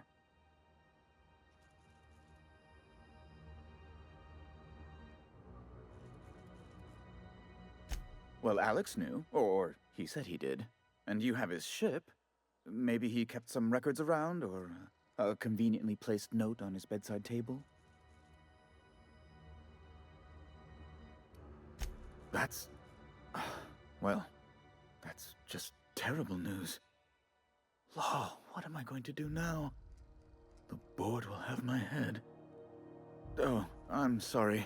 This is terribly unprofessional of me. Is there anything else I might help you with?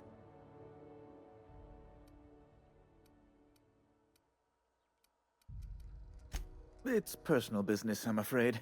Miserably, terribly personal. Information on the whereabouts of Phineas Wells would go a long way. It's... well, it's my white whale, I suppose. It's fine. Really, it's perfectly fine. I understand. Now, if you've nothing else, please see yourself out. I'd like to drown myself in work. Be my guest. I'm the certified representative of the board's interests here on the Groundbreaker. I'm their eyes, ears, and busy little hands. I have few complaints. Oh, good law! Who'd want to go to that toxic hell pit?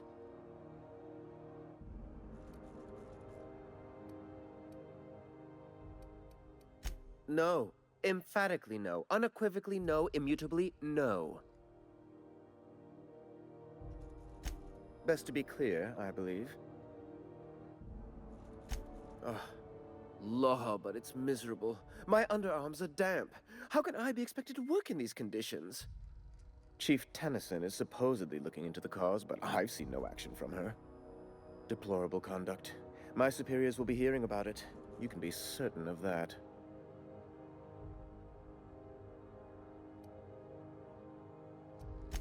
Oh, you've noticed my friends. Wonderful. Aren't their guns very large? Tremendously impressive. They're here to keep the peace, of course. Precisely. Groundbreaker makes much ado about its independent status and so resents any board presence, no matter how benign.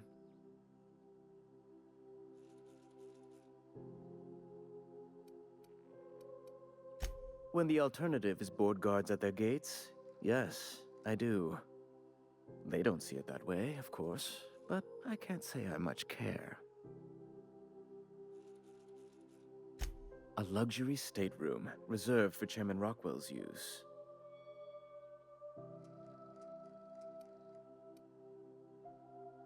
Oh, good law, of course not.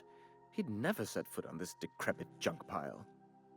As this office is the primary embassy for the board on Groundbreaker, corporate bylaws specifically state a room must be maintained for the chairman's exclusive use. Ask away.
Rizzo Spectrum Vodka. Activates the radio.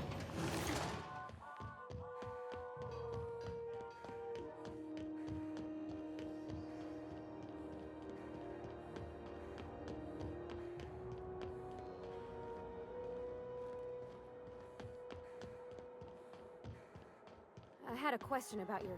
Hey, you got a second? Fancy running into you again.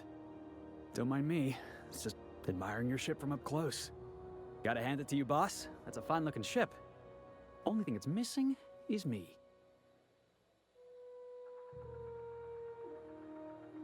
Yes, I absolutely am. Just give me a shot. That's all I'm asking. I could be the best damn crew you ever hired.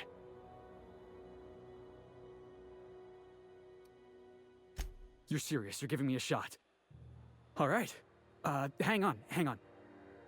I put together a little speech, just in case you asked. Hey there. I'm Felix Millstone.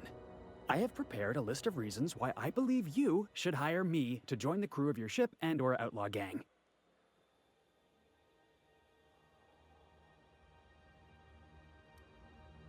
Yeah, it's a second draft. Firstly, I am highly personable, and I get along well with anyone who is not of the jackass persuasion. Sorry. He's funny. Secondly, I can be counted on in the event of a firefight, standoff, and/or raid. My motto is, if you need a steady gun hand, I'm your man. That motto is it's a work in progress.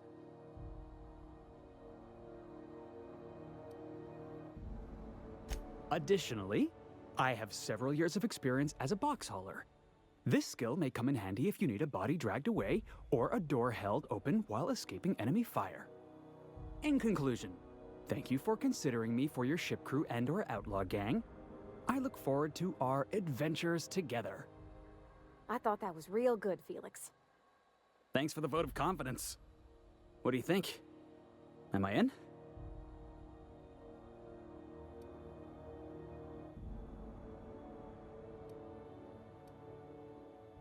The fun kind? I mean, what else do you do when you got a ship of your own?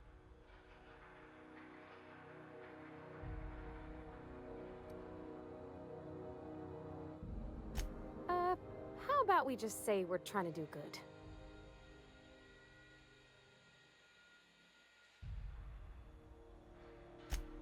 Wow. You don't know how long I've been waiting to hear that. Thanks, boss. You're not gonna regret this.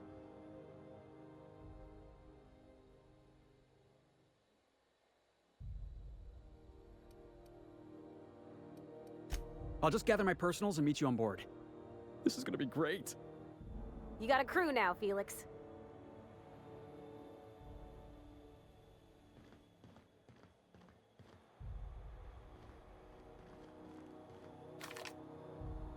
Where are we headed? He seems like a nice boy to me. I'm glad you gave him a shot.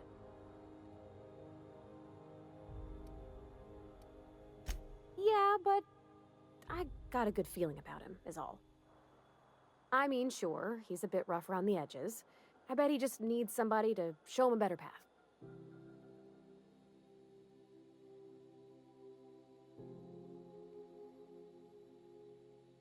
You might surprise yourself.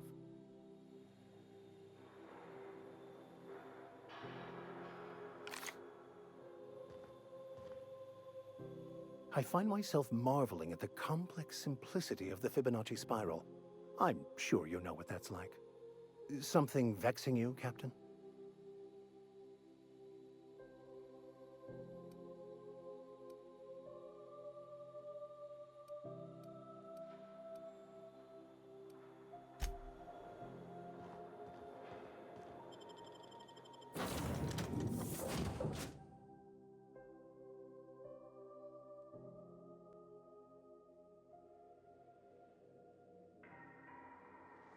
Did you bring me anything? New parts? Last weekend's crossword puzzle? Preferably not already filled out this time.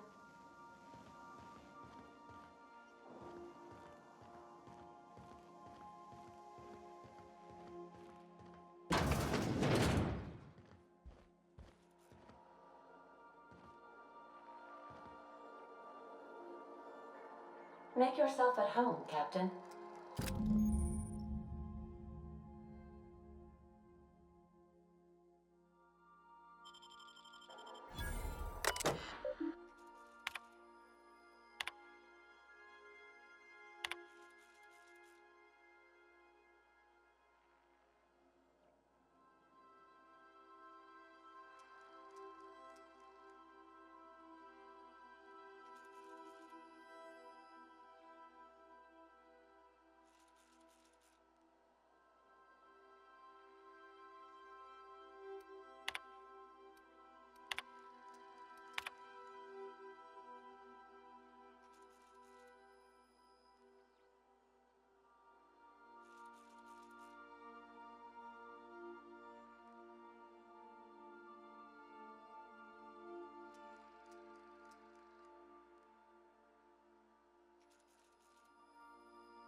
Heard from the lasses down on 22 that you did it.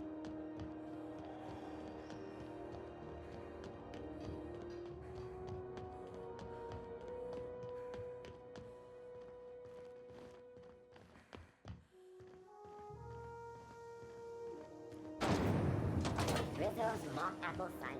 A hard cider.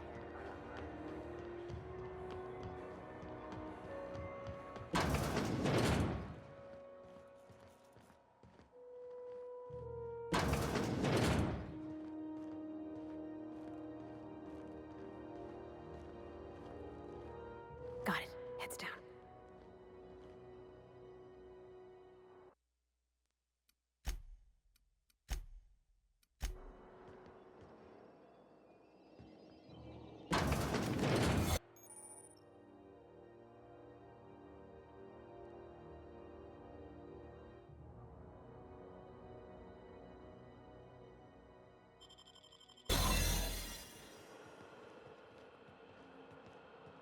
Looking sharp. There's a reason they got this place under quarantine, right? For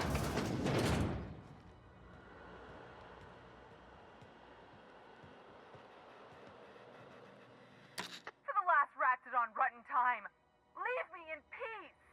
You hull-headed quacks do know that restful recuperation requires not being disturbed, don't you? What? Why? Everything's fine. We're all fine here. No need for her to be worrying her pretty little head about me. I'm just terrible, dreadful sick is all. Got a cough that won't quit and sores all over my body. Highly, lethally contagious. But I'll be fine, so long as I'm left alone.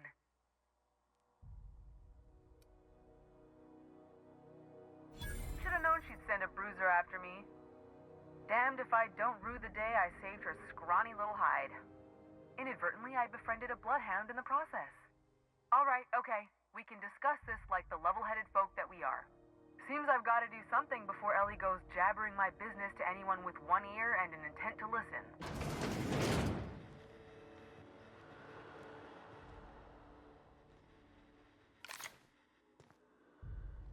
The truth is, I'm not sick. But if you repeat what I'm about to tell you to anyone, I will deny it with my dying breath. You, ain't with the board, are you? See, I owe them a lot. I might have missed a payment or two, and the other night I swear someone was following me back to my room. So I hold up here to lay low.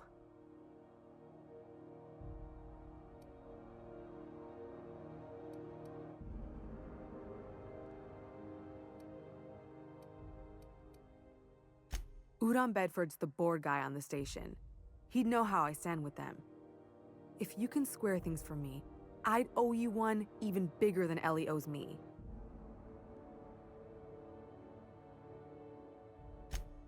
What? No, I didn't do anything. I'm a law-abiding denizen of this ship, I swear. Think? No.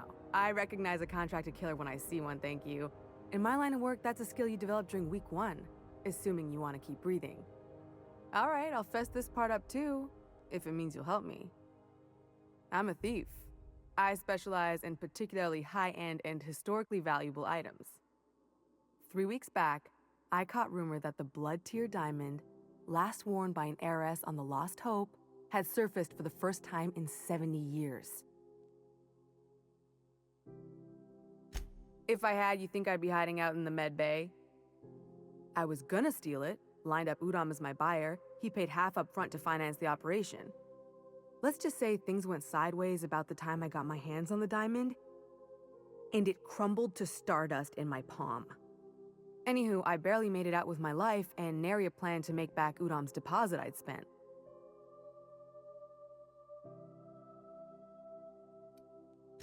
Thanks for helping me with the board. You're a real pal. Or I guess I should say, Ellie is one, huh?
is Halcyon News.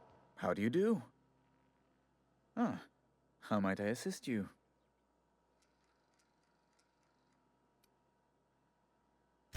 Miss Doyle owes the board a significant sum. Alas, the only collateral she has is her organs.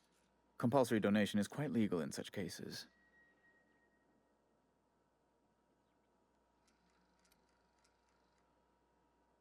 That's not unreasonable. Boss, you can't be serious. The board's got no right to just enslave another human being. That's where you're wrong, young man. Miss Doyle is deeply in debt, and the board has every right to do whatever they like to recoup that debt. What guarantee do I have that she'll agree to the terms you negotiate?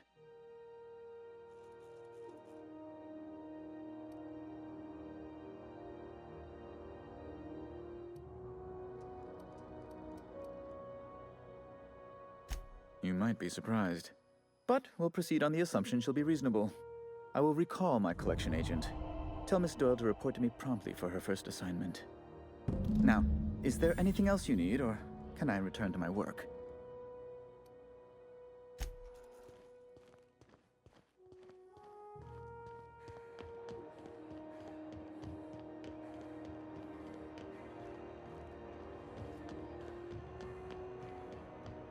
Wish I could say it was good to see you, Ellie. At least you finally got your chance to square our debt. That ought to make you smile for once, huh? Nothing. The good news came through the wireless. Looks like you paid my debt to Jesse. I guess that means I owe you now, right? Tell you what, I'm a little short on bits at the moment, but I'm a decent scrapper and a better-than-average sawbones. If you're looking for a medic, I can work my debt off.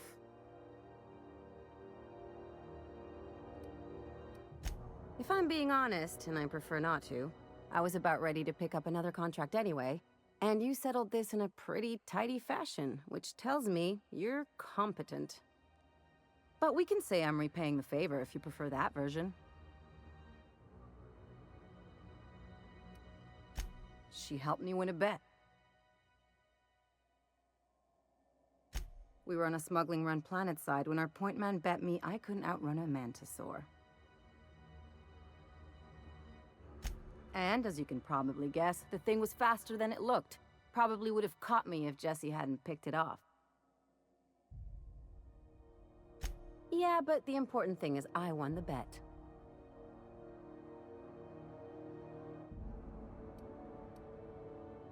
It's like people touching a cookie and leaving it in the box. It's just one of those things that gets under my skin.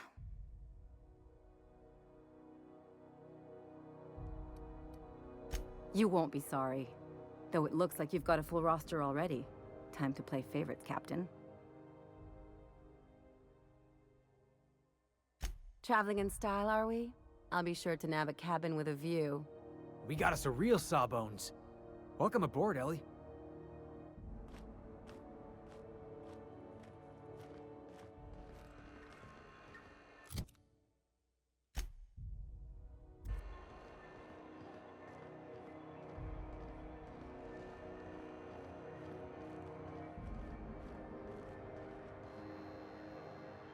You know that sound when you've snapped on an injector clip?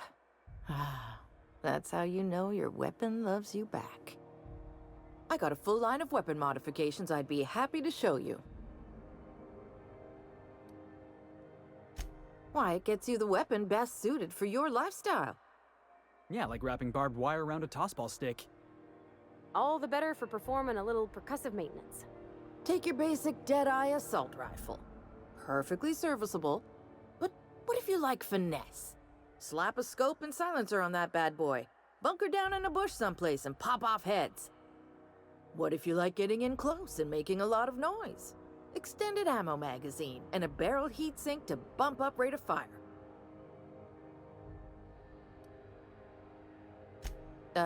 No and yes. When you install something, it pops in there real nice, but if you want to replace it, the originals tend to snap like plastic toys. Right here for a start. I got a fair selection. Modified weapons are my specialty.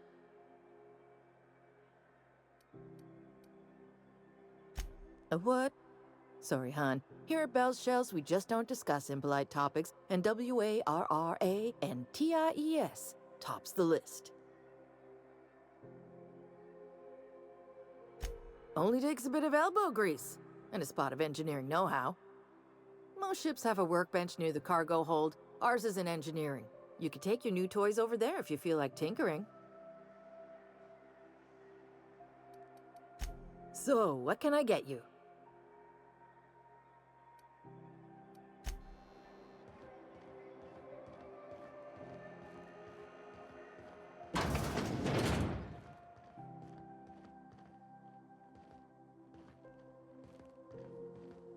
I'm gonna need another shower after this.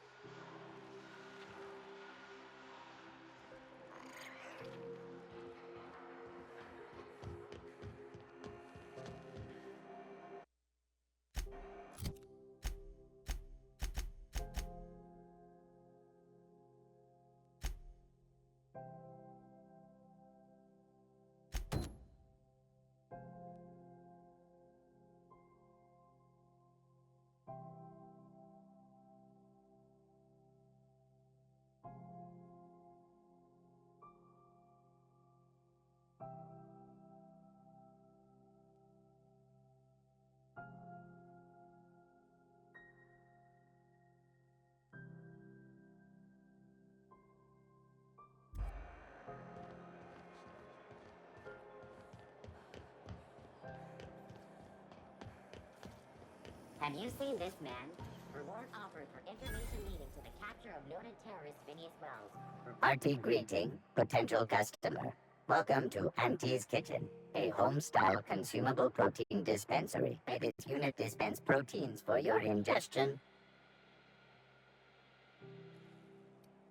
This unit is programmed to simulate shock at such assertions. Shock simulation non-functional.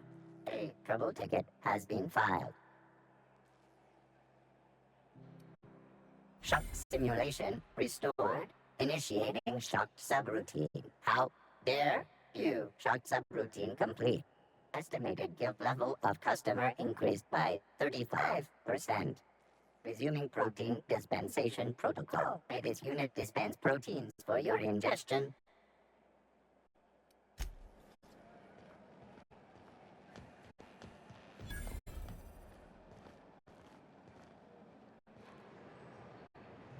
You look like someone who's taken their share of cuts and bruises. Need some armor? Maybe it's a bit secondhand, but that's only a testament to its durability. We also have a line of specialized melee weapons, for those times you have to repel boarders but don't want to risk a bullet through the hull. Everything I sell is fresh from the forge. Technically, the metal formed billions of years ago, but it's freshly in this shape. Not me, but it's in my blood. After the crossing, my family worked Eridanos, indentured to the corporations. I was born into corporate labor, but I'm the first one of my family to buy my way out. That's why I settled on Groundbreaker. It's the last bastion of freedom.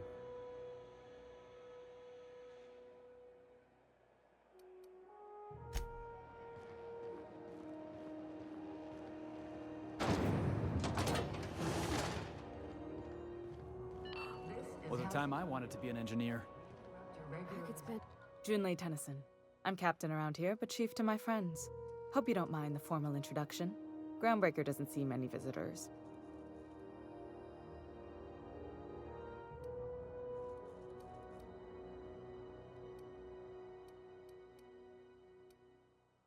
No, it isn't. It's a mess. But it's my mess, so I'll take the compliment. Just so we understand each other, I'm the final word on the ship. The Mardits, the crew, the engineers, their family. I hope there won't be any problems while you're visiting.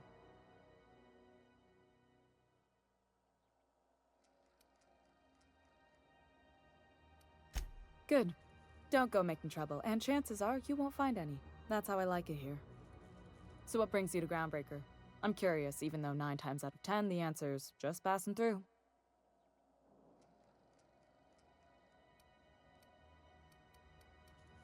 Interesting. The powers that be paint an ugly picture of Monarch. Critters and such. Maybe someone in the promenade can get you the right weapon for the job. We see a lot of the same faces coming and going, most of them board spies and corporate sprats. Makes it hard to trust outsiders. You seem different, so welcome aboard. Felix Millstone. Nice to see you out of docking bay. Keeping your nose clean? Yes, ma'am. Been at least a couple weeks since my last nose-related incident. Uh-huh. I'm glad to see you in a captain's custody. Just try not to steal any critical parts from my ship.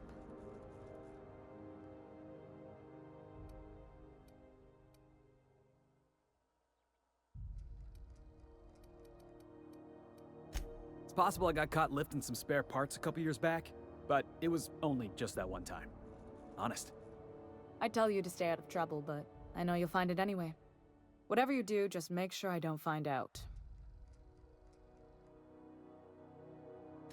What? I didn't think you just... Parvati, is it? That's a lovely name. What can I do for you? I was just thinking, I haven't got much experience working with actual, real spaceships, Miss Junlei. Chief Junlei. Junlei is fine.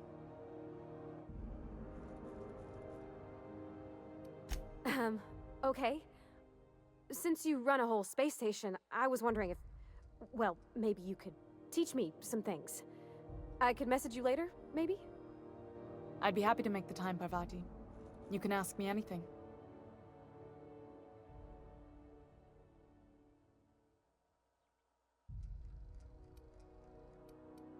Wow, great! I'll do that then. Messages. Later. Oh, your name's pretty too. I should have said... Sorry. I like it. Honest. Sorry. Couldn't have done it without your moral support, Captain. Now, if there's nothing else, there are other parts of the ship begging for my attention. Groundbreaker's radiators need replacement parts. They're dumping superheated air into my ship. Only the board has access to new parts, and I won't let them swindle me into a corner.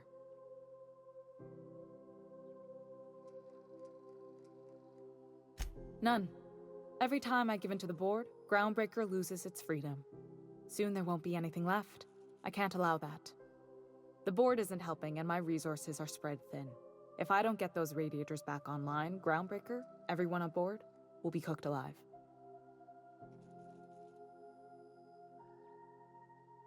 Reasonable, huh? That's the best news I've heard all day.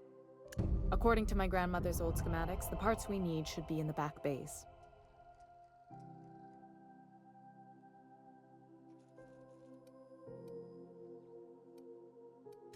I keep diligent records of station repairs, requisitions, and available assets, just like my grandmother taught me. The station's radiators haven't changed since her time, and her records say the parts should be there. I trust them.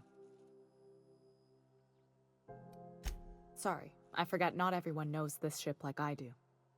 The back bays are on a lower deck, long abandoned and a haven for miscreants now.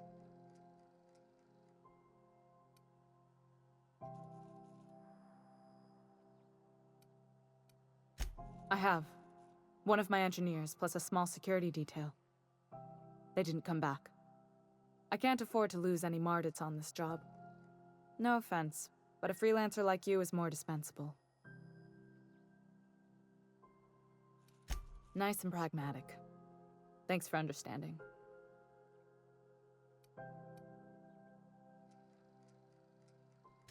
Those idiots are immune to reason, and they don't much care if the station melts to pieces. They're content to die last. If you could find some way to solve this without violence, I'd prefer that. But more than anything, we need those parts. You must not have been here long. In Halcyon, new parts come by way of interstellar freighters from Earth, and the board monopolizes that kind of trade. That means I'd have to negotiate with the board. I've already given them the shops, the docking fees, and a damn embassy. Damn right. And while I'm captain of the Groundbreaker, it falls to me to preserve this ship's independence.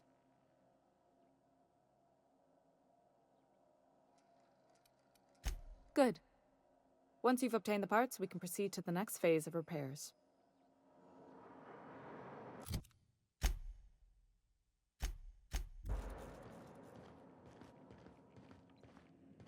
This is Halcyon News.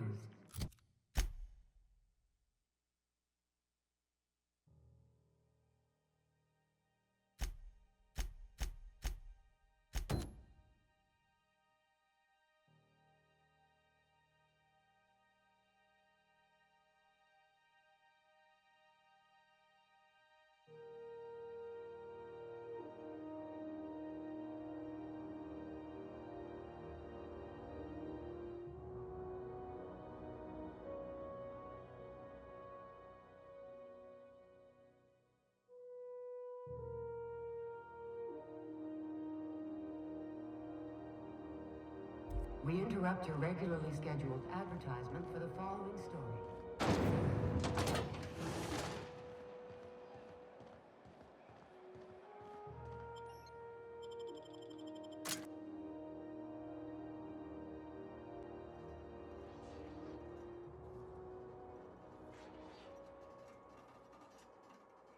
Who the? Hey, McRed, were you expecting any company? A neighbor from above approaches our realm. Back away now, or you'll parley with the king. Hey, I know this guy. Look at this ripe piece of meat just sizzling on the grill. Yum, yum. Time to feed the flames. It's nothing personal. Promise. First, I'm gonna... Hey, Felix! Look, everyone, it's Felix! Well, hey there, your lordship. Good to see you again. Is this a nice man, a friend of yours, Felix? Seeing you here feels like old times. Now, what brings you down to my sprat-infested broom closet of a kingdom?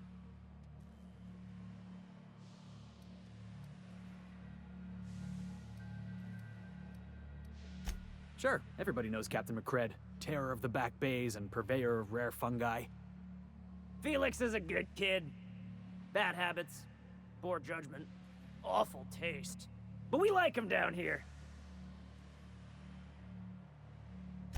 That's right, sir. Just the parts. We'll be in and out in a jiff. You won't even know we were here. Tennyson just keeps feeding the furnace, don't she? We're still playing with her last sacrifice out back, with the crew. You don't just ask a king for a favor when you're standing in his court. You bring tribute, sacrifices, prophecy, shit like that.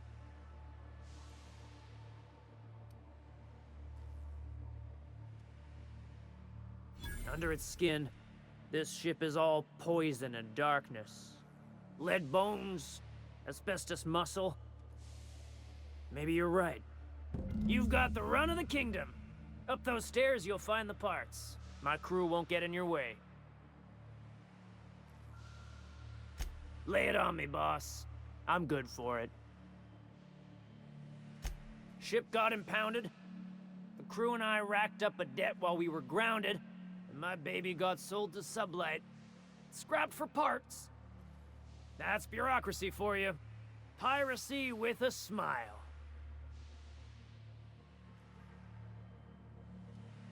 Am I your dark reflection? Shit, must be getting old. Stay here too long, and the groundbreaker drains you like a fuel tank. Any friend of Felix is free to wander, but I got eyes on you. You can come and go in my little kingdom. Just try not to piss off any of the gestures.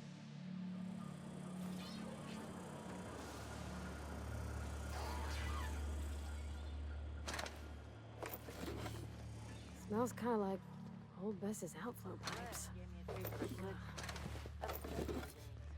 Careful with that shit. Hey, it's my birthday. Oh, yeah? Fuck your birthday.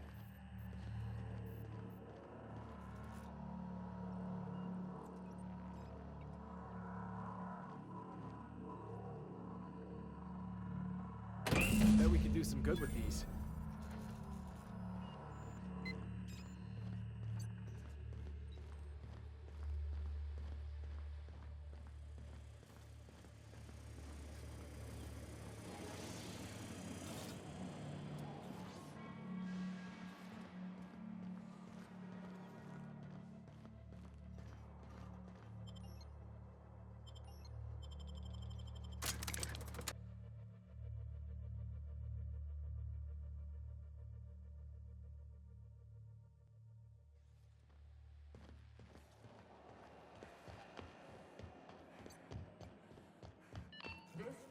Halcyon News. You've returned, and in one piece. Color me impressed.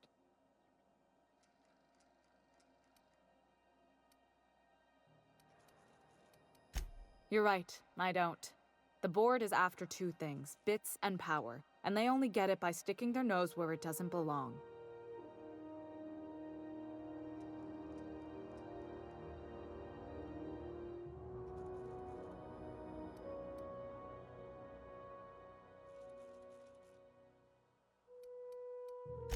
I placate them when I have something to offer, but I can also be a real hard-ass.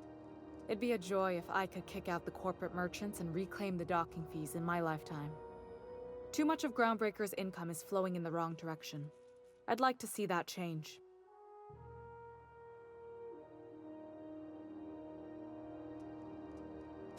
I like to think of myself as a nice person, but if that gaudy embassy of his was on fire, I might hold my breath a moment before activating the sprinkler system.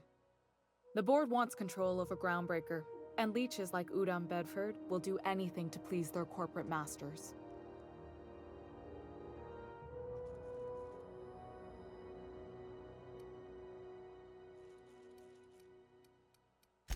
You've got my attention. Frustrating. Everything down to the circuit boards is past warranty, so I have the pleasure of making life or death decisions on a shoestring budget. Plus, there's no time to train my successor or document fixes in a way that anyone outside the family would understand.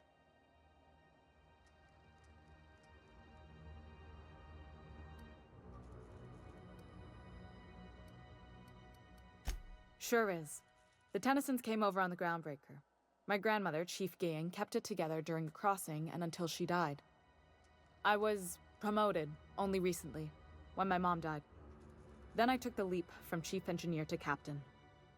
They must have been amazing people to have taught you all you know, I mean, which is a lot. That means a lot coming from a fellow engineer.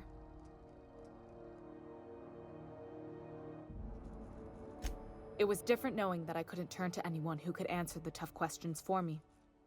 Maybe you can see why I'm protective of Groundbreaker. This ship is family. It's got tinkerings and bypasses that only Tennysons know about.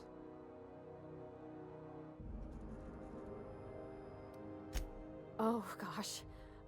I don't know. I'm really just a dab hand with a wrench. Nothing special. Not like a chief engineer. Don't sell yourself short. It doesn't take a seasoned pro to tinker on Groundbreaker. Just someone who knows how a ship ought to feel. We're always thirsting for help. If you could find your way around this labyrinth of ducts and panels, we could work something out.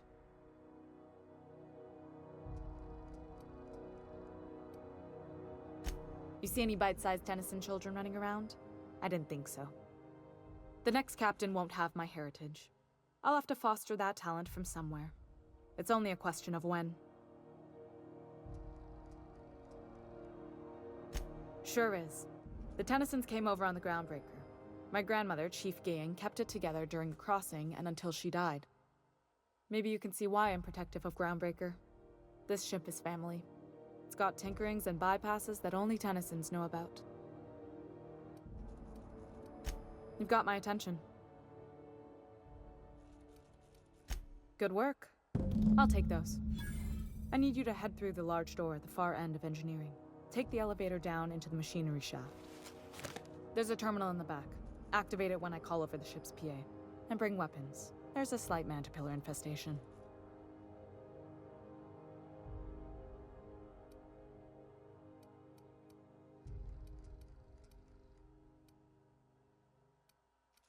Don't worry, Miss Junlei. We'll be super gentle with the ship. You don't got a thing to worry about. I mean, aside from fires and such. I'm genuinely heartened to hear that. Thank you.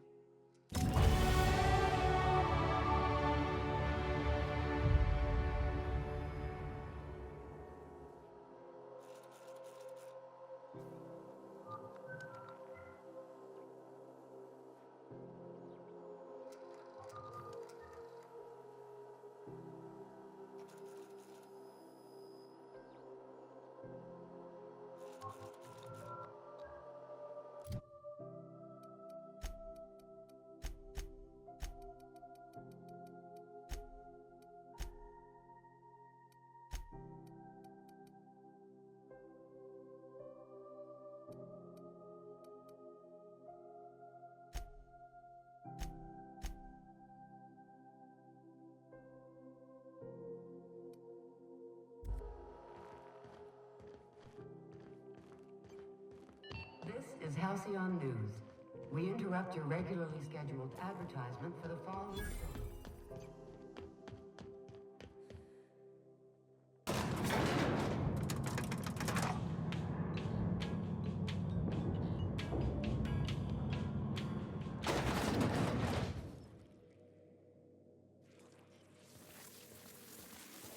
The controls are in the bathroom in the security staff area.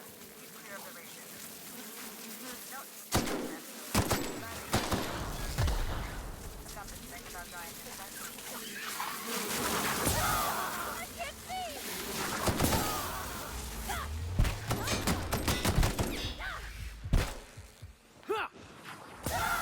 I can't see!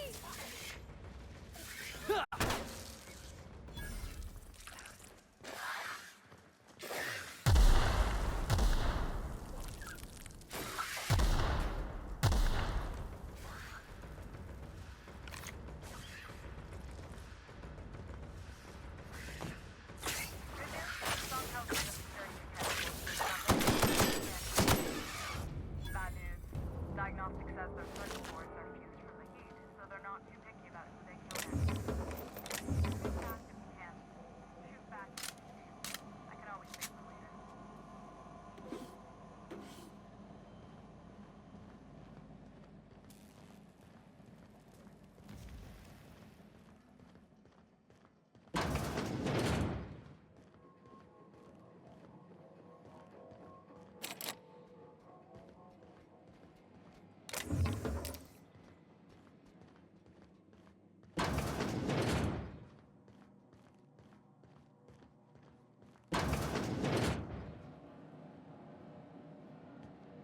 All right, hushing up.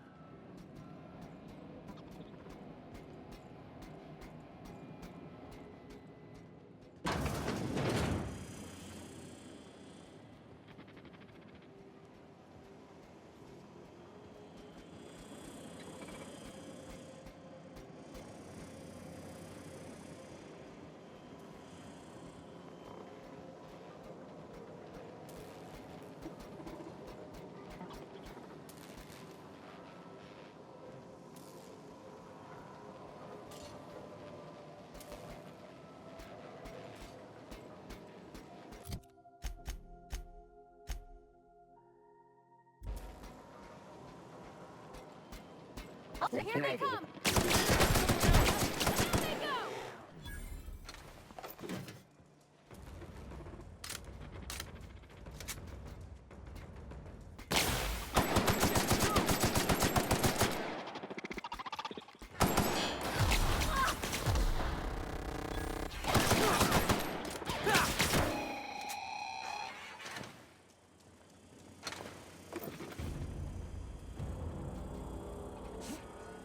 Processing. Heads up, boss!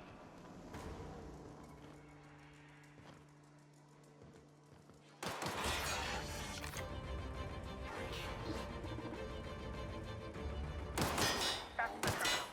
I have the parking position on my side. Go ahead and cycle the droplet.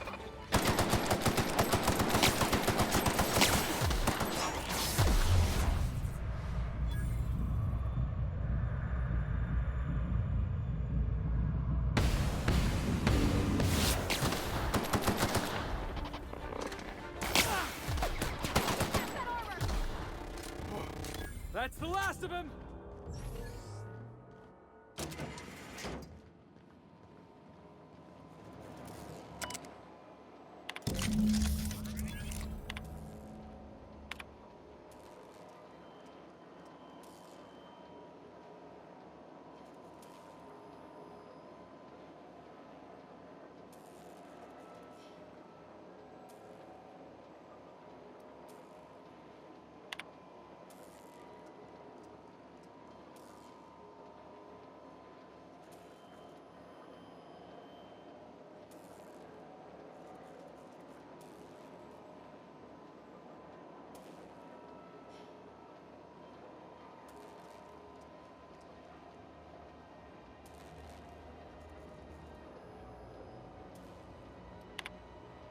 Done. The temperatures are dropping. Stop by once you found your way out of there. Groundbreaker ocean tanks.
is Household News. We interrupt your regularly scheduled advertisement for the following story. My boards are returning to green. What a weight that is off my shoulders. I don't normally tolerate outsiders mucking about in my station's guts, but you're all right. The temperature should be dropping as we speak. I'll see to it the crew knows who kept us all from boiling alive. If you've got time, I believe Edna has a comms issue that could use your attention. I've also authorized Doc and Furu to sell you our premium meds.